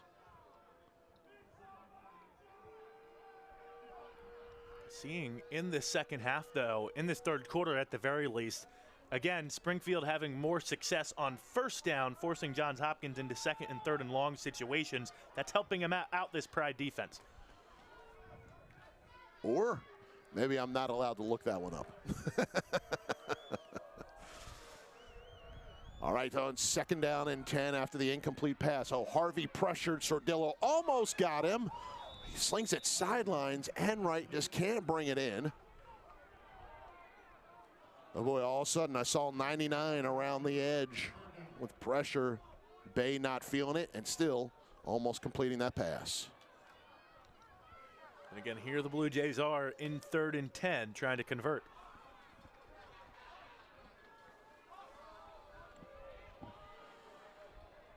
All right, so as Ben said, third down and 10.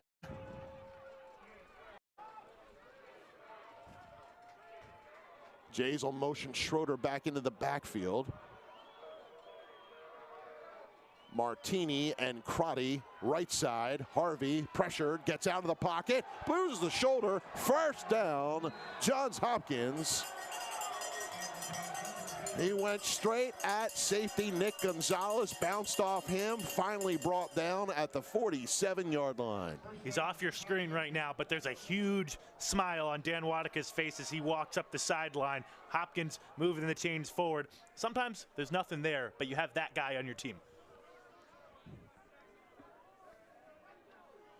All right, big time run there by Harvey.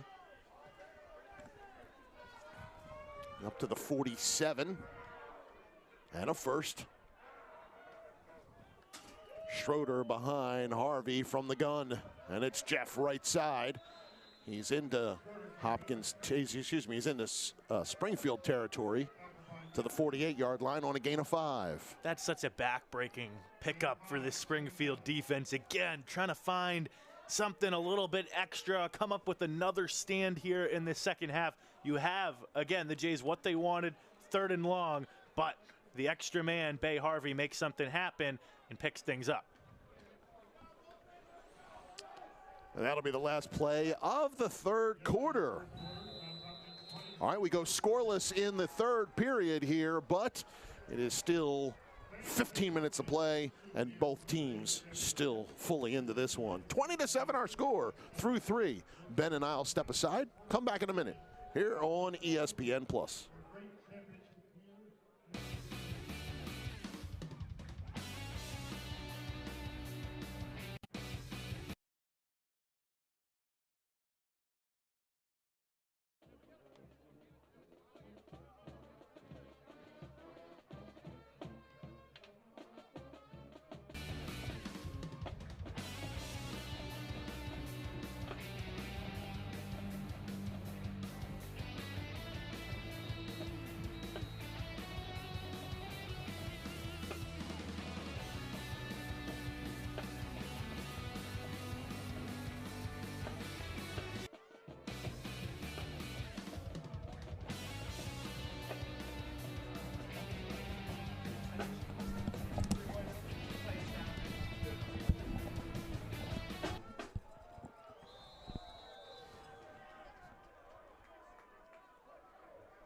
All right, we're back with the start of the fourth quarter. You can see the teams have switched sides of the field. Johns Hopkins heading towards the Cordish Lacrosse Center team building. Side of the field. Bay on the keeper. Brought down by Peterson. Lost his cleat. After a 2-yard gain. Then that'll bring up 3rd down and 3. Probably sounds silly, but Bay's lucky he got that back on quickly. He didn't have to head to the sideline for a play. Over the years, watching Bay Harvey out on the field, just amazing considering how he learned American football. Oh, there's the penalty flag thrown. Played it while living in Switzerland, started to expand the scope a little bit. Just a very natural athlete. And I'll even share you a number 12 story. Oh, that's right. It's the defensive call, goes against the defense. And with the 5-yard penalty, 1st down for the Jays. So in his freshman year, he has visa issues coming in.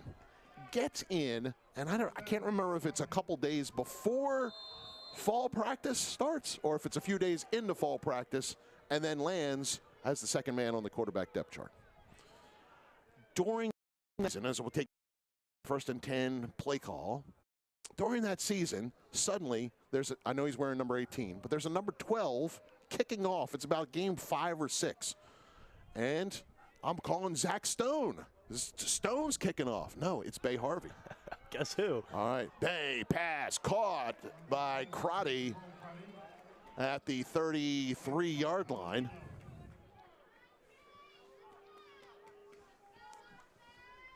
And so that'll bring up a 2nd down and 2. And you know what? Just looked natural doing it. Continued to advance when the Jays made it to the quarterfinals in 23. Throughout that playoff period, played on a broken foot. 24, obviously the knee injury. And James Ranello, great job with this Hopkins team pushing to the semifinals in Coach Wadika's first year. And here we are, find ourselves in the 2nd round of the playoffs. The Springfield squad playing tough on that defensive side. Schroeder getting that 1st down to the 27-yard line on the gain of 6. And that was something we were curious to find out going into this NCAA tournament. Hey, all good with Bay, right? Everything healthy, and apparently so, playing well, of course, in this game. I'll give you a quick check-in on that Salisbury-Endicott game. Now in quarter 3, a little bit earlier than this matchup, same start time, 20-14, the Salisbury lead. All right, winner of this game plays the winner of that one. As Ben pointed out, here we are, 1st down and 10. Fake the toss, and there's Harvey. Left side, breaks through, and he's towards the sideline, tripped up by Gonzalez. After getting inside the 10 and down to that 6-yard line. Gain of 21 for Bay. Up and over 400 rush yards on the year for Bay Harvey here today. And in critical moments this year, Hopkins has been able to rely on his legs. I think back to that Carnegie Mellon matchup earlier this season here at Homewood Field. Think about how many crucial moments Bay Harvey was called upon in the ground game, and he was able to come through. All right, Schroeder's off to his right side. Bechtel and Linder are in there as the dual tight ends. As Harvey rolls, pass, caught, touchdown. Johns Hopkins with the touchdown. And there he is. Proddy with the score for the Jays. And taking a little friendly fire, well, not friendly really, afterwards. But Crotty brings it in for the score. Johns Hopkins looking to attempt the extra point with Caleb Waite. Ethan Lawler, the holder.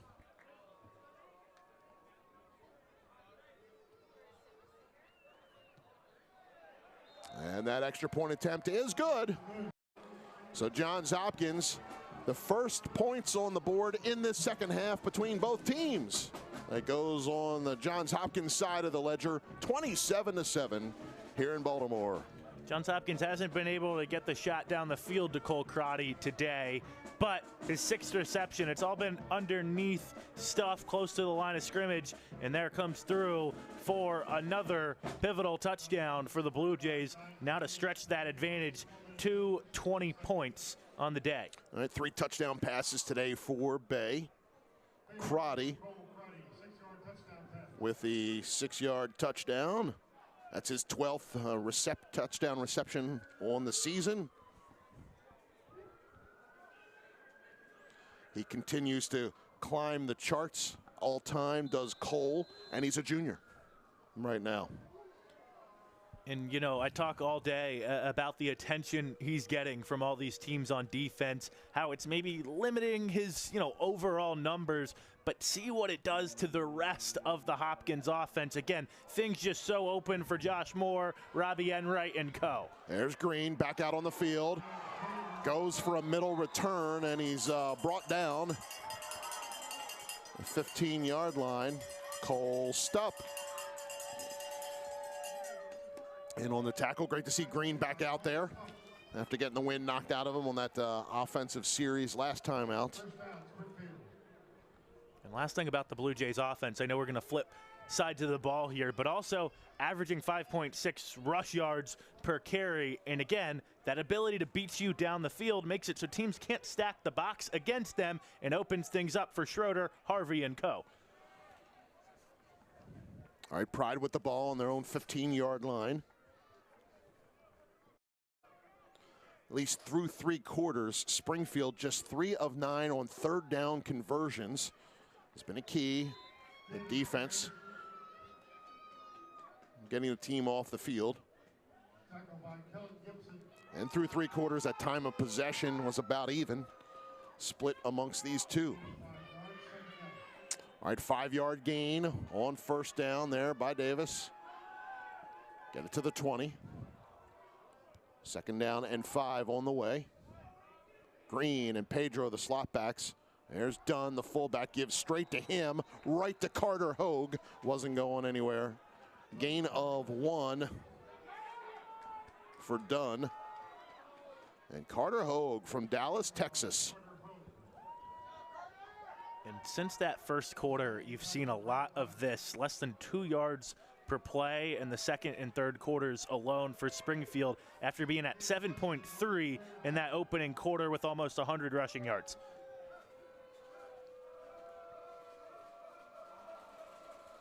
All right, third down and 4 here for the Pride. Welch keeps pitch. Here's Green. Green trying to turn it up. This one might end up short. I think that was David Halal with the tackle there. Yeah, he's going to be short. Gain of 4. Bring up fourth down. Seeing a couple of their tight ends come in, Ty Lefebvre and Trey Bush. Pack it in tight here for Welch. Fullback Dunn. On a nice toss to Pedro. He's got room to run. Right side. Trainer in pursuit. Bordeaux forces him out of bounds. But Springfield down the field, converting on 4th down. Great decision by TJ Welch to pitch that out to Pedro, kind of coming off that orbit motion. Seeing that the dive has been taken away, Pedro with an explosive to move the sticks. 44 yards on the gain for the first for the Pride.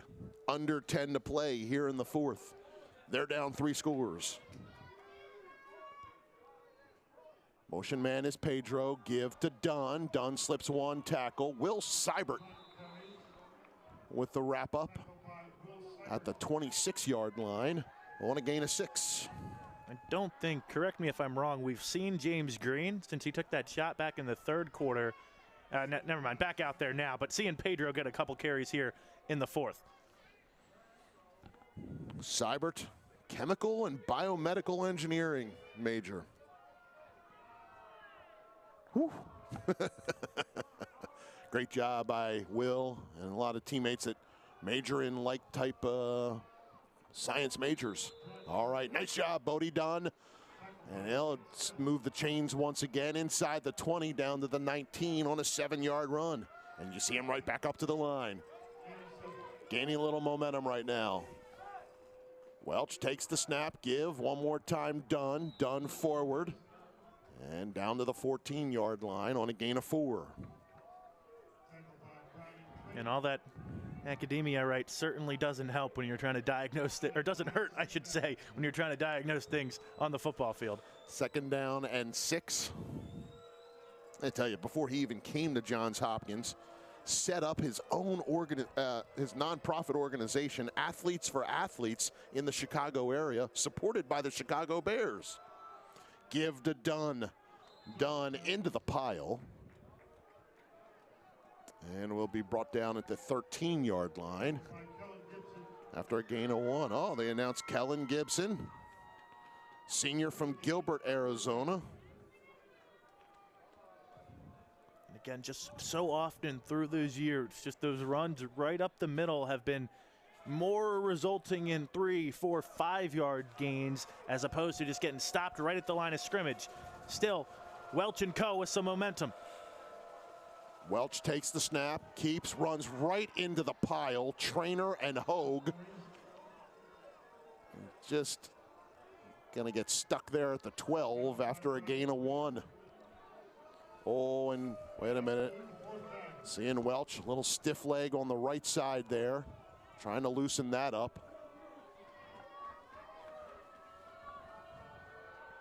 Well, TJ Welch, starter this year at quarterback. 1,054 yards rushing. 12 touchdown runs for him. Right back up under center. Fakes the toss, looking end zone, pass, caught, touchdown. Nice job. And a good read, Sal Pasilico with the touchdown reception. And Springfield with their first points of this 2nd half. TJ Welch, the former quarterback and safety back in his high school playing days, something that really is looked for in terms of recruiting when it comes to the quarterback position for this Springfield program, guys that play both sides of the ball. But there, on the move, delivers a strike to get his team back in the mix of things here in this 4th quarter. Ian Wernick extra point attempt is good. Hold by Drew Heenan. And Springfield cuts the deficit back to 13. That was the halftime deficit lead, depending on your perspective. 27-14 here with 6:28 to go here in the 4th quarter. You know, watching this triple option offense reminds you a little bit of course, the team here in Maryland up at the Division I level. Naval Academy has become so successful running that style. They've modernized it a little bit in the last couple of years, but Paul Johnson really, of course, turned around that Navy program with the triple option. Something I asked Coach Ceresolo, is that something you look at all? You know, maybe with your program. He says, hey, we're always stealing. We're always mixing things up a little bit. You know, I said Coach Ceresolo back in his college days, he ran the old wishbone, and I'm talking about stealing. Well, the wishbone, pretty famous at Oklahoma, Barry Switzer. You know, he actually stole that himself from his arch rival down in Texas. Oh. Always evolving, and again, it's become a little bit more modern here today. Trying to catch Hopkins off guard here with an offside kick. Blue Jays sneak in a timeout. Nice connection there on the offensive philosophies and where things came from. As Ben said, timeout called. As they noticed that Wernick and the coverage team was starting to realign and looking for that onside kick possibility. That's great coaching both ways late in this game. You're trying to surprise a little bit with the onside kick, and then Dan Waddick all over it right away. Sniffs it out and gets that timeout in. Hopkins going to be ready for it here. The interesting thing to see will if they try to go back with another onside kick look or just kick it deep. Of course, some notable alumni from Johns Hopkins as well. Plenty to choose from. Wes Moore getting highlighted here. Wes Moore is the governor of the state of Maryland and elected just a few years back. But on the right side, come on. I mean, which name don't you recognize here? All right. Boy, Michael Bloomberg is certainly given back to this university. Woodrow Wilson,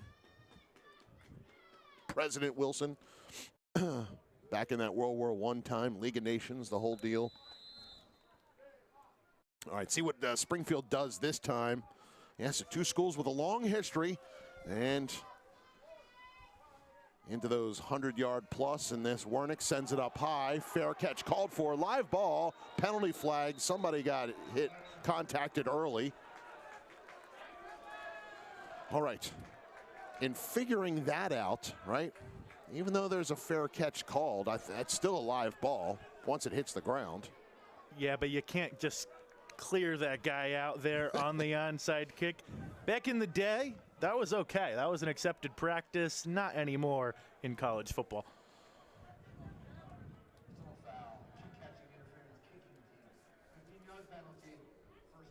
And by the way, Steve, I know you always have a little bit of history for us. I figured, hey, I'll maybe bring some to the broadcast myself here today. Right. Yeah, great job on that. All right, so they mark off the 15 yards on the personal foul. In the NFL, there was this like almost onside punt that occurred. Actually didn't elect to kick after a safety, but instead decided to punt the ball in formation. And so it opened up a whole idea. I think it was the Raiders were involved. Something for people who love to dive into the minutia of football. I would say that play was maybe about 2 weeks ago, possibly, probably just 2 weeks ago in the Raiders game. Look it up because it wasn't even ruled properly, but the officials were caught off guard and da-da-da. And yet it was something you typically don't see. All right, Harvey decides to keep it himself, pulls it right back from Schroeder. Gets to the 29-yard line on a gain of 3. Puts that flag, really, the Springfield defense in a really tough spot here now with a shortened field here, late stages you're getting into in the fourth quarter. But frankly, I don't think that was really the worry. Probably have to make a play and just get the ball back either way down a couple of scores. All right, 2nd down and 7 on the way. Springfield, I know there's still plenty of time here, but Springfield, all 3 timeouts to use here in this second half. All right, Crotty is lined up here on the right side, but it's a give, and it's Schroeder, and it's straight up the middle. Big run that time by Jeff. Inside the 20 to the 18-yard line on a gain of 11. It becomes pick your poison with this Hopkins backfield. Bay Harvey up and over 80 rushing yards today. That takes Schroeder's total up over 70. Both of those guys rolling on the ground. All right, fresh set of downs here for Johns Hopkins. As we talked about, the winner of this game plays the winner of the Salisbury-Endicott game. A couple of the Centennial Conference teams, opponents that Johns Hopkins faced, Muhlenberg, shutout right now at Mount Union, 42-0 in the third quarter. There's a give to Schroeder, left side. It's wrapped up inside the 15 to the 13-yard line, where he's brought down. And then Franklin and Marshall, the Centennial Conference champion, fighting back in their game. Eastern at Franklin and Marshall, 21-14 favor Eastern. That was also a third quarter score. Seeing some of the bigger names on this scorecard here. Wisconsin River Falls leads 14-0. Wisconsin La Crosse leads 9-0 earlier in their games. And then Wisconsin Platteville actually trailing Alma, but Wisconsin Whitewater tied at 7 right now. That's the state of the state. In the Wisconsin, I think it's called the Wisconsin Intercollegiate Athletic Conference. And you can see they put schools into the NCAA tournament, especially the expanded tournament now, too. All right, gain on second down has the Jays down to a 3rd down and 1. And that's not to not talk about any of the other schools. It's just to really bring home those on that side, really in the Central Time Zone. Well, when you look at our list of out-of-town where's scores, North Central? I hadn't even looked for them, the defending champion. All right, on 3rd and short, the give Schroeder. He's not going to get this. It's going to be short. Yeah, no gain, right back to the line. And Springfield will use their first timeout to stop the clock. 3:17 to go here in the 4th. By the way, North Central leading Hanover 10-0 in the second quarter. The Springfield team, of course, like Johns Hopkins, becoming regulars in this NCAA tournament. And some of those schools that have been there at the end of the whole thing have been some of their main competition the last few years. All right, still 2 timeouts to use, obviously, for the Pride. Well, you see B.J. Hill working with his defense here in the middle of that huddle. Yeah, kind of the game, right? 2-score lead for Johns Hopkins, 4th and 1. Springfield, they get the ball back here. You have a chance to maybe string a drive together, and then likely it's coming down to an onside kick situation. If Hopkins picks this up, feels like that goes a long way to icing things. When it comes, let me just say this, when it comes to my football week here, Thanksgiving week, this is game number 3 here in Baltimore on Thanksgiving Day. The 105th Turkey Bowl was played at Towson University between 2 private schools, including my alma mater, Loyola Blakefield, and Calvert Hall. Calvert Hall, that's where Michael Nwosu, left tackle, graduated from. As Harvey puts his head down on 4th down's got a first down. Nice job and going for it. Keep possession and run that time. And again, as we've seen this year, in these big moments, on 4th down, 4th and short, got to pick it up, essentially wrap things up in the game. It's Bay Harvey that Johns Hopkins has the most trust in. It was Thanksgiving night. We saw the Ravens at M&T Bank Stadium drop 1 to the Cincinnati Bengals with Joe Burrow returning. And here today, on Johns Hopkins Field, the Jays against the Pride. Here's the give. Jeff Schroeder, left side, looking for the end zone. And he's going to get wrapped up at the 1. After a gain of 3.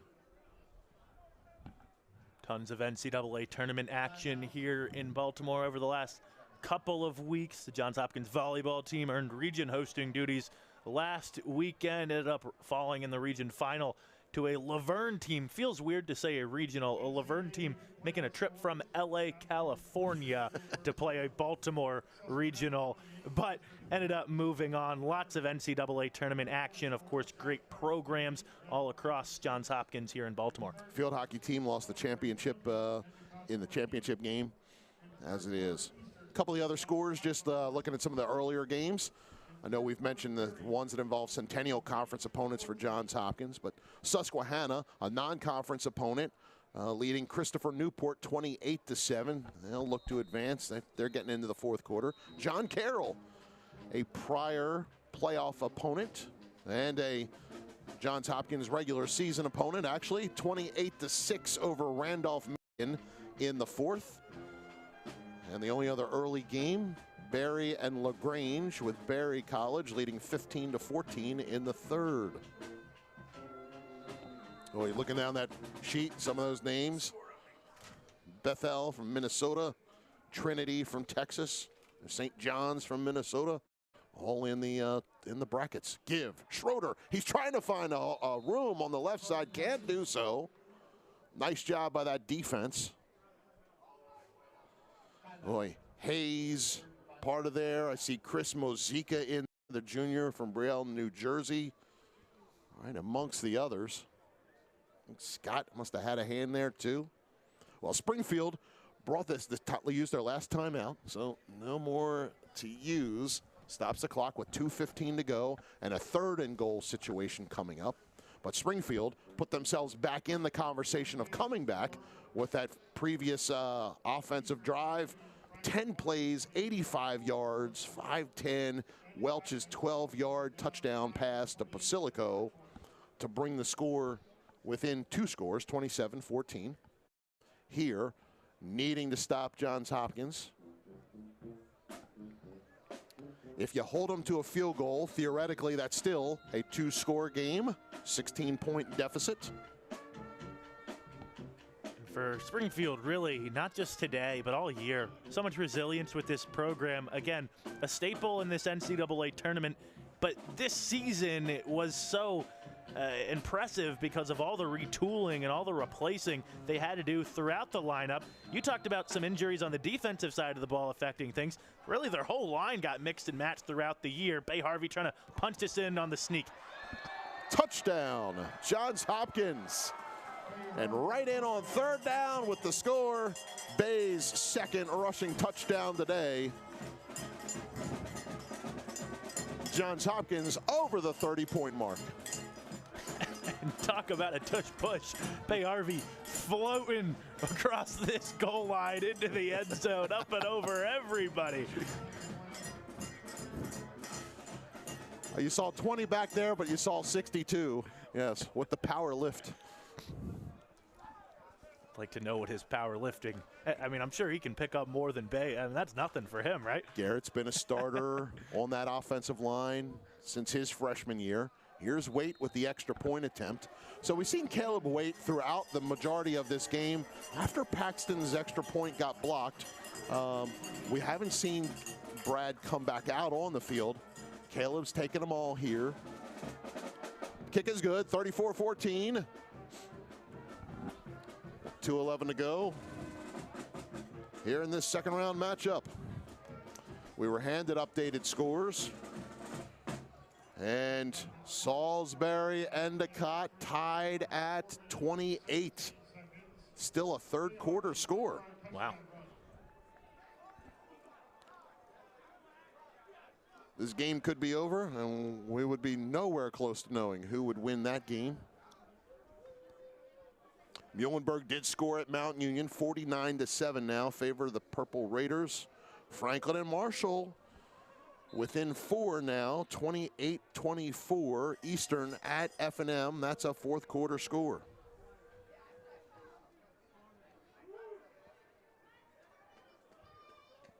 All right, Hopkins with a 20-point lead here and Waite to kick off.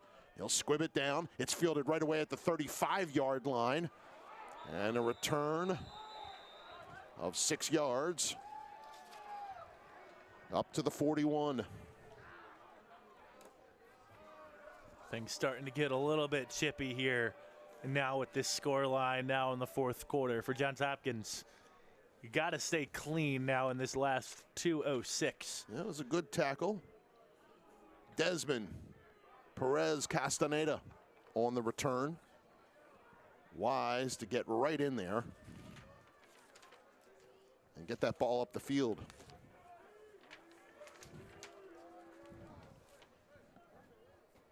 All right, Welch right back out there once again. Pedro and Green, the slot backs. Davis, the fullback. two wide receivers. There's the pitch to Green. Green met by Bordeaux. Green gets back to the line of scrimmage. That's as far as he'll go. Bordeaux, Jack Smith. We're at the 2-minute timeout, Ben. 34-14. Our score here with 2 minutes to go in this second round contest. And you're seeing this Johns Hopkins defense really throughout this second half just understand what Springfield is trying to do. And that time it's Bordeaux flying up from his safety spot, making a play in the backfield. Springfield has been able to tick their totals back up a little bit here in this fourth quarter. 74 rushing yards in the fourth, and that was after having, let me do the math here, a little math of my own, 9 combined in the second and third quarters rushing. I'll take it. Sounds good. 12 in the second and then -3 in the third. So I think that's 9, right? You got it. Very good. I hope. I'm hoping. Very good. Or else somebody's laughing at me, I hope. If not, back to pre-algebra for you. One final score, John Carroll, a winner over Randolph-Macon, 35-6. So they advance into the third round. All right, second down and 9. Actually, a play gain 1 yard, that Green run. And here's Welch immediately. Just on the draw, inside Hopkins territory before he's taken out of bounds by Bordeaux. Inside the 45-yard line. See if he's able to get back on his feet. Carson hit him in the field of play. Took him out of bounds at the 43-yard line. He came up at one point, remember, as he started to feel it in his right quad, but still out there, TJ Welch. And now just being looked at here on the sideline after the Carson Bordeaux hit. Yeah, he got caught. It looked like just kind of up high. I just don't know if he's just trying to get outside of Bordeaux and just crashing down in the sideline. Obviously, hoping he's okay. He's meant so much to this program, taking over as a starter here in his junior season.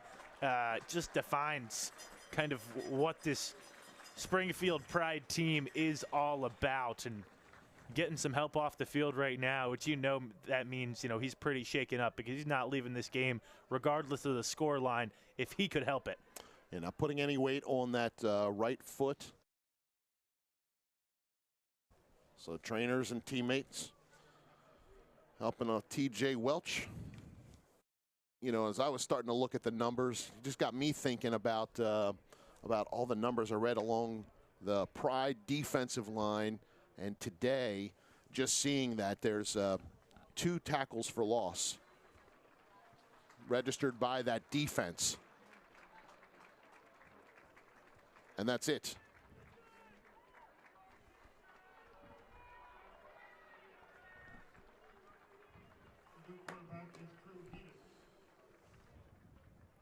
For TJ Welch, and really Springfield as a program, I have to imagine when Coach Sarasolo goes back to the drawing board here a little bit, or it just gets back to work a little bit in the offseason, he'd like to get back to being a little bit more fullback, halfback reliant like the team was last year with that record-setting offense, just because obviously the QB is always going to be evolved. See this throw from Heenan. Here's the quarterback, Drew Heenan in, and it's picked off by Jack Schondelmeyer. Jack with the pick with 1:43 to go. That'll be Johns Hopkins ball. After Heenan hit as he threw, and it was over the head, over the James Green. So for Drew Heenan, and he came into relief one other time. He's thrown 2 passes this season, both picked off. Heenan was more of a starter for the team in the past. We're watching Welch today. Let's see why they've gone that way. Certainly hope everything's okay for TJ Welch, a junior. Both he and Heenan, both juniors, so looking to come back. And for Johns Hopkins here, Harvey takes a knee, starts the clock to wind. here with 1:40 to go. Just to put a bow on my point there, I think just to keep Welch, going into next year, maybe a little bit more healthy, not taking quite as much punishment, would like to get back relying on those running backs, the fullbacks and halfbacks in this offense for Springfield. But Steve, go back to our first game together this year with Johns Hopkins. I believe it was against Dickinson, big win for the Blue Jays. That game got started off with a Jack Schondelmeyer interception on an overthrown pass. Could maybe be the last defensive play of our final Johns Hopkins broadcast here in 2025. If that is the case, of course, a chance the Jays are back at home. That's right. Of course, you'll be able to wrap up and tidy up those standings and the picture a little bit better than I can. All locations determined tomorrow once everybody plays today and figures out who's the higher seed and hosting next. Of course, we're not going to know. Salisbury, Endicott. Our last score update was tied at 28. 35-28, fourth quarter action. Salisbury with the lead. Salisbury retakes that lead. Salisbury, another Maryland school, just located on the eastern shore, whereas we here in Baltimore, more the central part of the state, and where the Chesapeake Bay comes up, we're on the west side, whereas of course the Atlantic Ocean, east side of the state. So yeah, sites to be determined, and Johns Hopkins, the final knee taken. Time will wind down and will come to an end here at Homewood Field. Johns Hopkins with zeros on the clock, officially a winner today. 34-14, our final score. The Jays advance into the third round of the NCAA playoffs, take their overall record to 10-1. Springfield season comes to an end with the final 9-3 mark here in the 2025 campaign. For Coach Dan Wadika, now 22-3 overall in his 2 years as a head coach here at Johns Hopkins. And for Coach Sarasolo, well, now 75-26. He came in his 10th season with a 75% win percentage. And well, here they are making the second round this year, third round last year. And today, here in Baltimore, the season comes to an end. What a hard-fought game here today at Homewood Field. And this gives me the opportunity, I guess, Ben, just taking a look at a few numbers. Bay today, 14-24 passing, 58% on the day, 177 yards, 3 touchdown passes. All right, we saw caught by Josh Moore, Cole Crotty, Robbie Enright. And, of course, Bay on the ground, 15 carries, 93 yards, led all rushers today, and did so from that quarterback position. 2 rushing touchdowns for Harvey here this afternoon. Jeff Schroeder, 18 carries, 83 yards. Pugliano had 2 carries for 9. On the receiving side, we mentioned the touchdown receptions, but Josh Moore finished with 90 yards receiving on 4 receptions. And then Crotty had 6 for 36. Robbie Enright, 2 for 34. And Schroeder and Bechtel each had 1 reception here on the afternoon. Of course, Johns Hopkins always sings the alma mater, the university alma mater, after the game. And it shows you how much it means to these guys. Sorry to overspeak it, but Browning trainer is going to come over to talk to us. I caught him. He made sure he was a part of this before he got on the mic. No doubt. On the Springfield side, TJ Welch finished 3 of 4 passing for 31 yards and had the touchdown pass to Sal Basilico. Sal caught 2 of the 3 balls for 26 yards, and then Green had 1 reception for 5. On the ground, it was Stanford Davis with 7 carries, 71 total yards. Cam Pedro had the 3 for 40. Bodie Dunn, 9 carries for 30 yards. Welch, his 9 netted 25 yards. Green had 9 attempts for just 16, and then Luke Zoller with 3 carries for what netted out to be 11 yards total. On that Springfield defensive side, the linebackers in the middle, I mean, they had a lot of work to be done. Peterson finished with 15 total tackles, 12 of them solo. Hayes had 9 tackles as well. And as we mentioned, only 2 tackles for loss, no sacks registered by them. On Johns Hopkins defensive side, oh boy, we're going to be talking to Browning trainer here. 12 total tackles for Browning trainer. Had 2 solo tackles for loss, assisted on 2 others here today, and he joins us here on the sideline. Number 27 on the headset with us. Browning, I'm Steve. Thanks for joining us here. And boy, what a game today. You guys knew what you had to get done against this Springfield offense and did so. Just talk about going through this game and stopping that Pride offense. Yes, sir. Thank you guys for having me, Steve. I appreciate it. It was a team effort. You know, playing the triple option, you got to stay disciplined. They're just betting on the fact that we can't do our job every single play. And, you know, they got us a couple of times, but we did a good job staying disciplined. We only had a couple of calls, and we communicated, and we just did our jobs every play. And our coaches put us in a great position to get this team win. Hey, Browning, it's Ben. Thanks for joining us. Congrats on the win.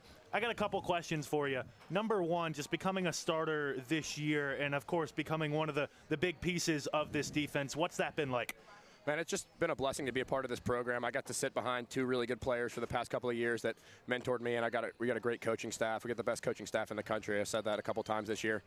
So I've just been put in a really good position by the people around me that have poured into me, and it's been a lot of fun to be able to get a chance to step on the field with my brothers this year. But all credit to everybody else in the team around me and my coaching staff. And secondly, just touch on a little bit the mindset, taking on this triple option, running attack of Springfield. I have to imagine, you know, the chin strap buckled up a little bit tighter here today.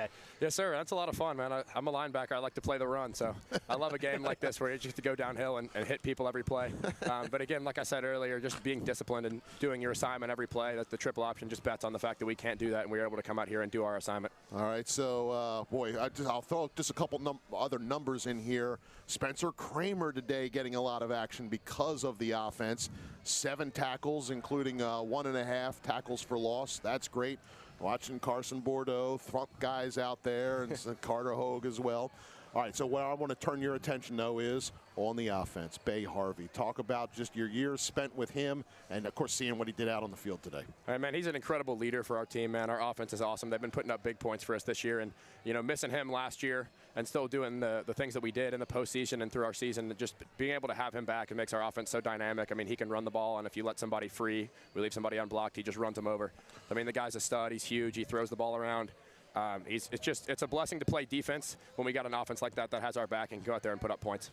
We'd like to tell you who your next opponent is, but we don't know that for sure right now. Fourth quarter, our last update was Salisbury 35, Endicott 28.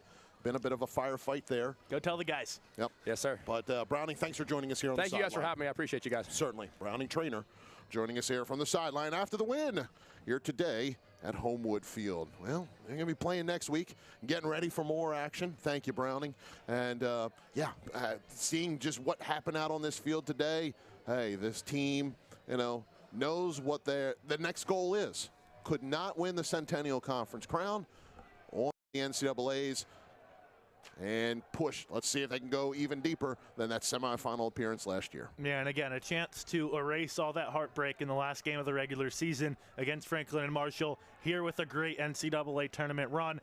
Got to tip the cap to what Springfield was able to do once again here in 2025, a 5th straight conference title, back in the NCAA tournament, a big-time round 1 victory where they really just showed who they were as a program against Cortland, and then he does run into a bit of a juggernaut here with this high-powered Johns Hopkins attack, and of course a great Johns Hopkins defense, who we talked to Browning trainer, so impressive today, shutting down that option offense of Springfield really after the first quarter, moving on. I want to close out here with just a few more numbers from today. 7 tackles for loss total when it came to the Johns Hopkins defense.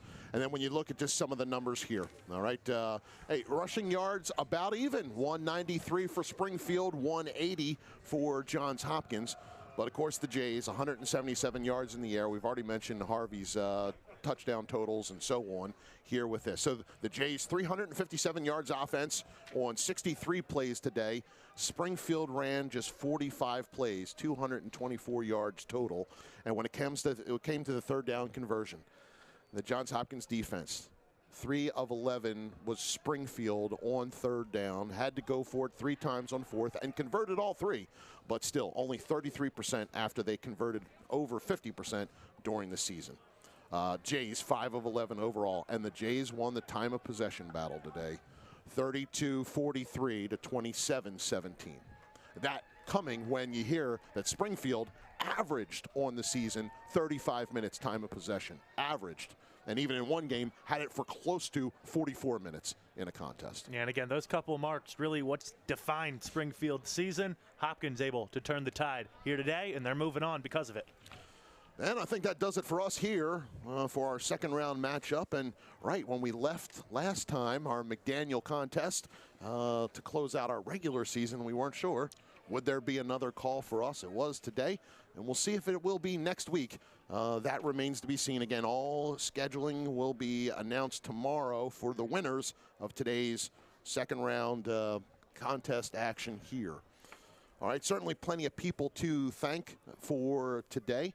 Want to thank, of course, want to thank Ernie LaRossa from Johns Hopkins Sports Information, and as well for Max Berkowitz from Springfield College, and for all the information setting us up here today. It was good to talk to both coaches ahead of this contest. We certainly thank them. Also want to thank Ryan Davis and the video crew for doing such a great job here today. And hope you certainly enjoyed it watching us here on ESPN+. All right, Ben, hope to be working with you next Saturday.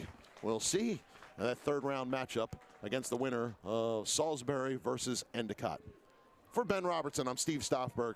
We're signing off here from Baltimore, Maryland. We thank you for watching NCAA Division III playoff football. Johns Hopkins a winner today, 34-14, and they advance on to the third round. Enjoy the rest of your weekend, and thanks for watching ESPN+.